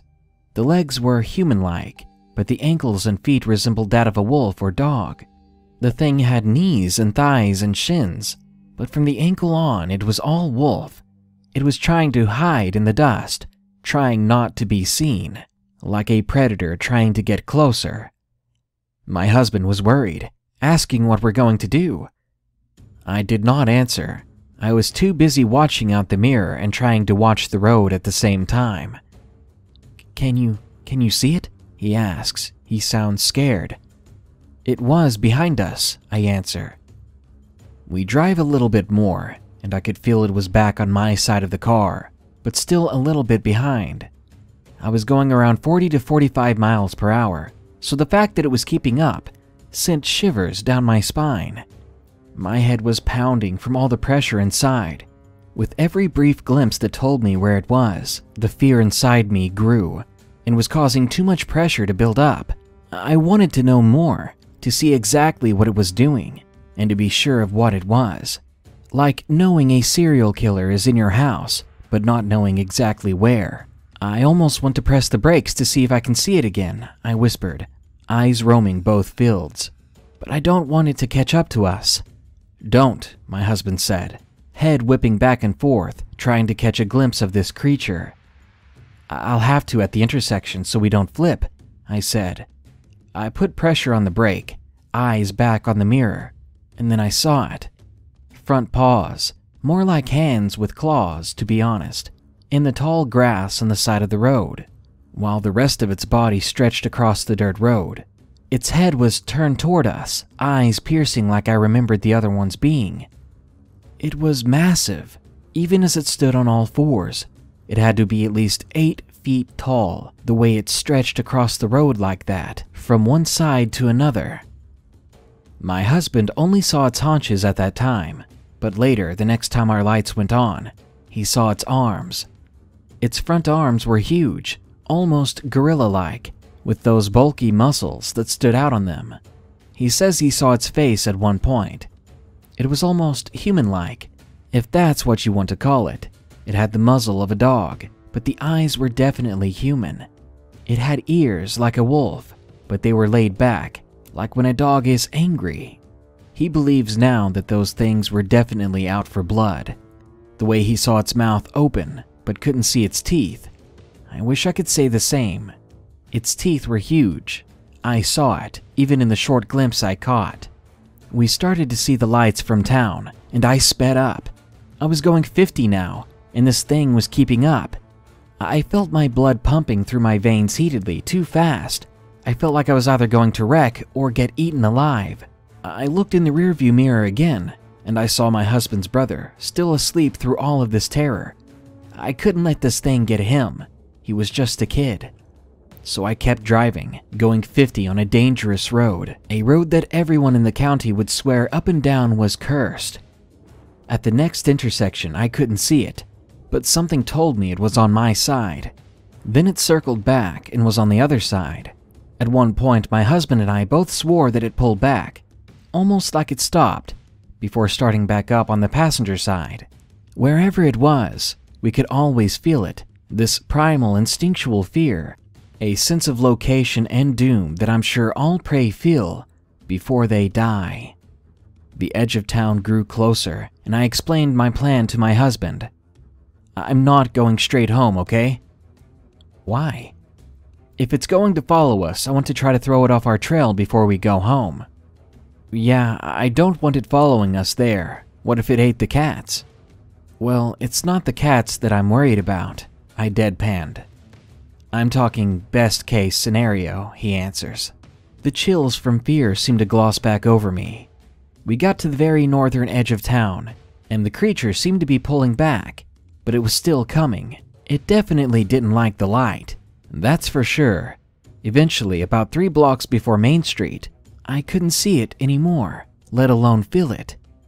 The beast was finally gone. Still, I told my husband, I'm almost afraid to leave the car when we get home. We locked up the house before we left. I'll go ahead and wake up Gunnar, he said. That's his brother. My husband reached the back seat and shook him awake. Hey, when I tell you to get out of the car, I want you to run to the house, okay? Okay, Gunnar said, his voice groggy with sleep, and he was obviously confused. I told my husband, give him the house key. He's the fastest. He'll be able to open the door the fastest. We parked the car in the driveway. Then we all got up and ran to the house. But I was wrong. It was a nightmare how long it took Gunnar to open the door. My husband and I stood with our backs to him, watching for that beast to show up. I had my car keys ready like a knife, and I finally heard the sweet sound of the lock of the door click before we walked inside. It took the whole night for us to calm down. and I really thought we were going to die out there, either from that beast or the road. I'm just glad that we lost track of it, and I hope we don't come across it again. I probably won't be going down dirt roads at night again anytime soon. Number 2. Arabian Werewolf. Submitted by iGhost343. This story took place in the winter of 2015, just outside of Riyadh, Saudi Arabia. I had been prepping for some off-road adventures with my 4x4 to the wadis of Saudi Arabia, just outside the capital of Riyadh with 3 friends.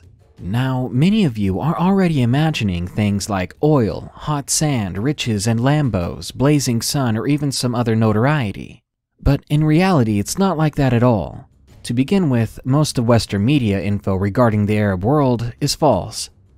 Believe me, I would be long gone if how they described it was true. Now, onto the story. I was off to the valley, or wadi, which lies outside of the city at the base of the plateau. We reached our destination by afternoon.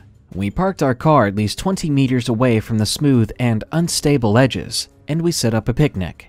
The area there is flowery, flat, and rocky on one side, but deep, fear-inducingly high, and croppy on the other. The sun was absolutely blazing that day, but the humid winter winds cooled the land down. There were even heavy rain clouds that signaled future showers. A desert in winter is an unbelievable sight of fresh greenery and massive but short-lived lakes. After we ate lunch and had some desert fun, it was photography time. By now, afternoon had passed and evening was approaching. I told my friends that I'll catch a few more snapshots for another hour, which they agreed to. One of the girls, let's call her Eliza, joined me, bringing our Canon camera along. Down by the water, I snapped the scenery, the birds, or even the occasional fox. It was a good change of pace, as I was tired of capturing people in my pictures. Eliza, who I was personally close to, randomly captured me in a shot. I can't blame her happy personality. And just as I shrugged her off, she held my hand and stared me down, her eyes reflecting in the bright sun. She pushed up her sunglasses and my paint mask, and we had a bit of privacy. We walked back up the valley together, and that's when trouble struck. Something blocked the rocky path. It seemed to be some pale creature. Its limbs were long and hairless and bony. Its head was a long snout and tall ears, with a stature of 3 feet at the shoulders. As I got a better look at it, I could see glossy gray hair running halfway across its spine, and its eyes were very much human, with whites and clear blue pupils. It glared at us, a dead fox hanging from its salivating mouth. A mangy wolf? It seemed a bit bigger than that. A striped hyena? Too bizarre around here, but trying to be rational, I stuck with that. We were lost on what to do. Eliza hid behind me as I tried to scare it away by putting my backpack on my head, strapping up the mask, and breathing loudly and deeply. But no, it did something that burns my mind and thoughts. The thing stood up on its hind legs, like on stilts, like a hunched man on stilts, at 8 or 7 feet tall. The creature snarled at us, and my morale just dived to near zero. It took 2 massive steps forward, ignoring my threats and gestures. Eliza screamed, startling it and giving us a chance.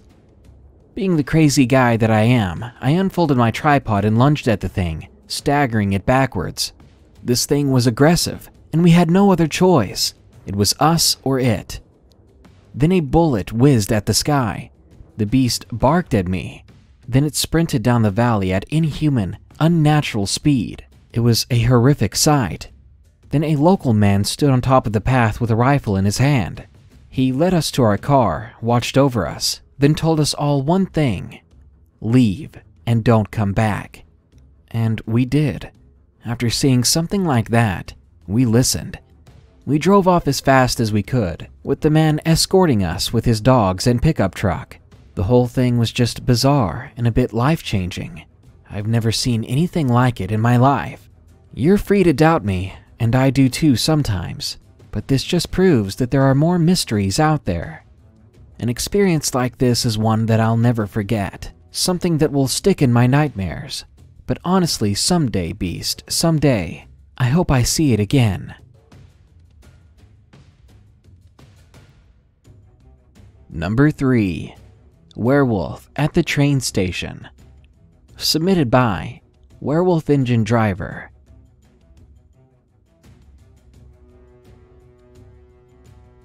Before I tell you my story, I will tell you some background about myself.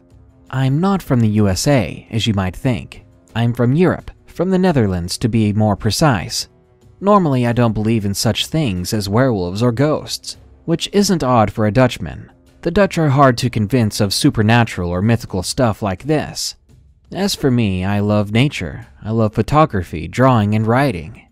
When the first snow had fallen here during the first week of January, I went to the woods near my house to take photos of the beautiful white landscape. I rode to the forest on my mountain bike. At the time, the sun would be setting in about half an hour, so I had to take my photos quickly. Here you're not allowed to be in the woods after sunset or before dawn, and you're not allowed to camp on the property.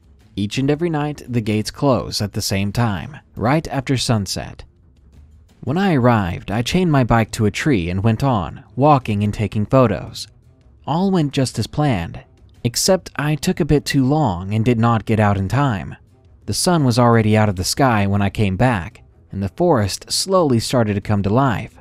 I saw a deer, a fox, but then I saw something else, something dark and big, and when I looked closer, I thought it was a wolf or a wild dog. It had bright yellow eyes and 2 sharp white fangs sticking out from under the upper lip. I saw the head from profile, but its body was almost frontal view. It was then that I could tell this was no wolf, because it had the torso and the arms of a person, and the back legs, tail, and fur, of course, of a wolf. It looked like it was listening or looking for something. My heart seemed to stop, and I froze in place, completely and utterly petrified. This large creature stood not much more than 30 meters from me, and I hesitated whether to take a picture or just to run away. But if I took a photo, it'd be a once-in-a-lifetime thing, so I chose that. But the moment I raised the camera, the beast moved its ears, indicating that it had heard me. Then it turned its head right toward me. At that moment, my whole body wanted to give out. I thought I was going to die. For the first time in my life, I felt real, palpable dread. Its gaze met mine. That intense look. The creature stared right into my soul. At least, that's what it felt like. When it came closer to me, slowly and almost curiously, as if it had never seen a person before, there was no aggression, though that's what I had expected. Just curiosity. I was still frozen, and I could not move a muscle. The beast now stood less than 10 feet away from me. With no snarl on its face, it sniffed the air, probably smelling my scent. I hoped whatever it was didn't suddenly change its mood and would attack me, because I would definitely be finished then. By now, there was hardly any space between us. But the beast did nothing, and as quickly as I could blink, this creature jumped right at me, letting out a short and soft growl, almost like a threat, but oddly enough, it didn't bare its teeth. I took a step back, and it took a step forward. By now I knew if it wasn't going to kill me, it wanted me out of the woods. So I continued to walk back, facing it, until what felt like an eternity later, it finally turned around and ran away, back into the now dark depths of the forest. I fell to the ground, knees hitting the dirt. I realized what I had just seen, a werewolf, to put it bluntly, and to think, if that creature had just been a little bit more hungry, I would have been dead. I stood up and ran back to my bike and unlocked it as fast as I could before that thing changed its mind. I raced back home, and I looked through all the pictures I took, hoping that I caught a glimpse of the creature by accident on different pictures, but there was nothing there. So instead, while it was fresh in my mind, I decided to draw what I saw. And ever since then, I haven't been back, and I haven't told anyone else this story. I don't think anyone would believe me anyway, especially none of my skeptic Dutch family. All in all though, despite knowing that that thing does not want me there, I want to go back, and I plan on heading back there soon.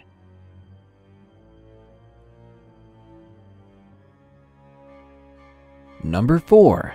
Stalked by a werewolf while on drugs. Submitted by Joshua.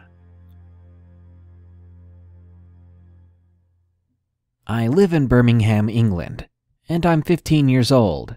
I belong to a group of friends whose favorite ways to pass the time are with hard drugs and other illegal activities. We're all pretty much train wrecks, to be honest. I've always been skeptical about the existence of creatures such as the ones I witnessed later in the story, but this experience has certainly changed the way I look at the world we live in. This story took place about 2 weeks ago at the time of writing. Me and 6 other friends of mine were going to our friend's house. It would be 8 of us in total. Her parents and siblings were not home. So as you can imagine, our entertainment for the evening came in the form of 2 grams of Amsterdam's finest and a few little bags of pretty and colorful pills.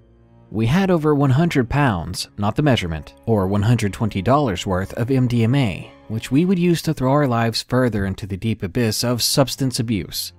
But enough about our crappy life choices, and don't do drugs, kids. 4 of us, myself included, had already smoked some of the weed earlier that day, and the other half of us had taken some of the ecstasy earlier that day as well. After a few hours had passed, we all had come down from our respective highs, and so the 6 of my friends indoors decided to redose, all taking a whole pill of ecstasy. Me and one of my female friends, we'll call her Jade, were outside having a smoke and deep personal conversation. It's important to mention that, as we wouldn't be going back inside for another half hour after everyone else. Now, for those unfamiliar with MDMA, it takes about an hour to fully kick in.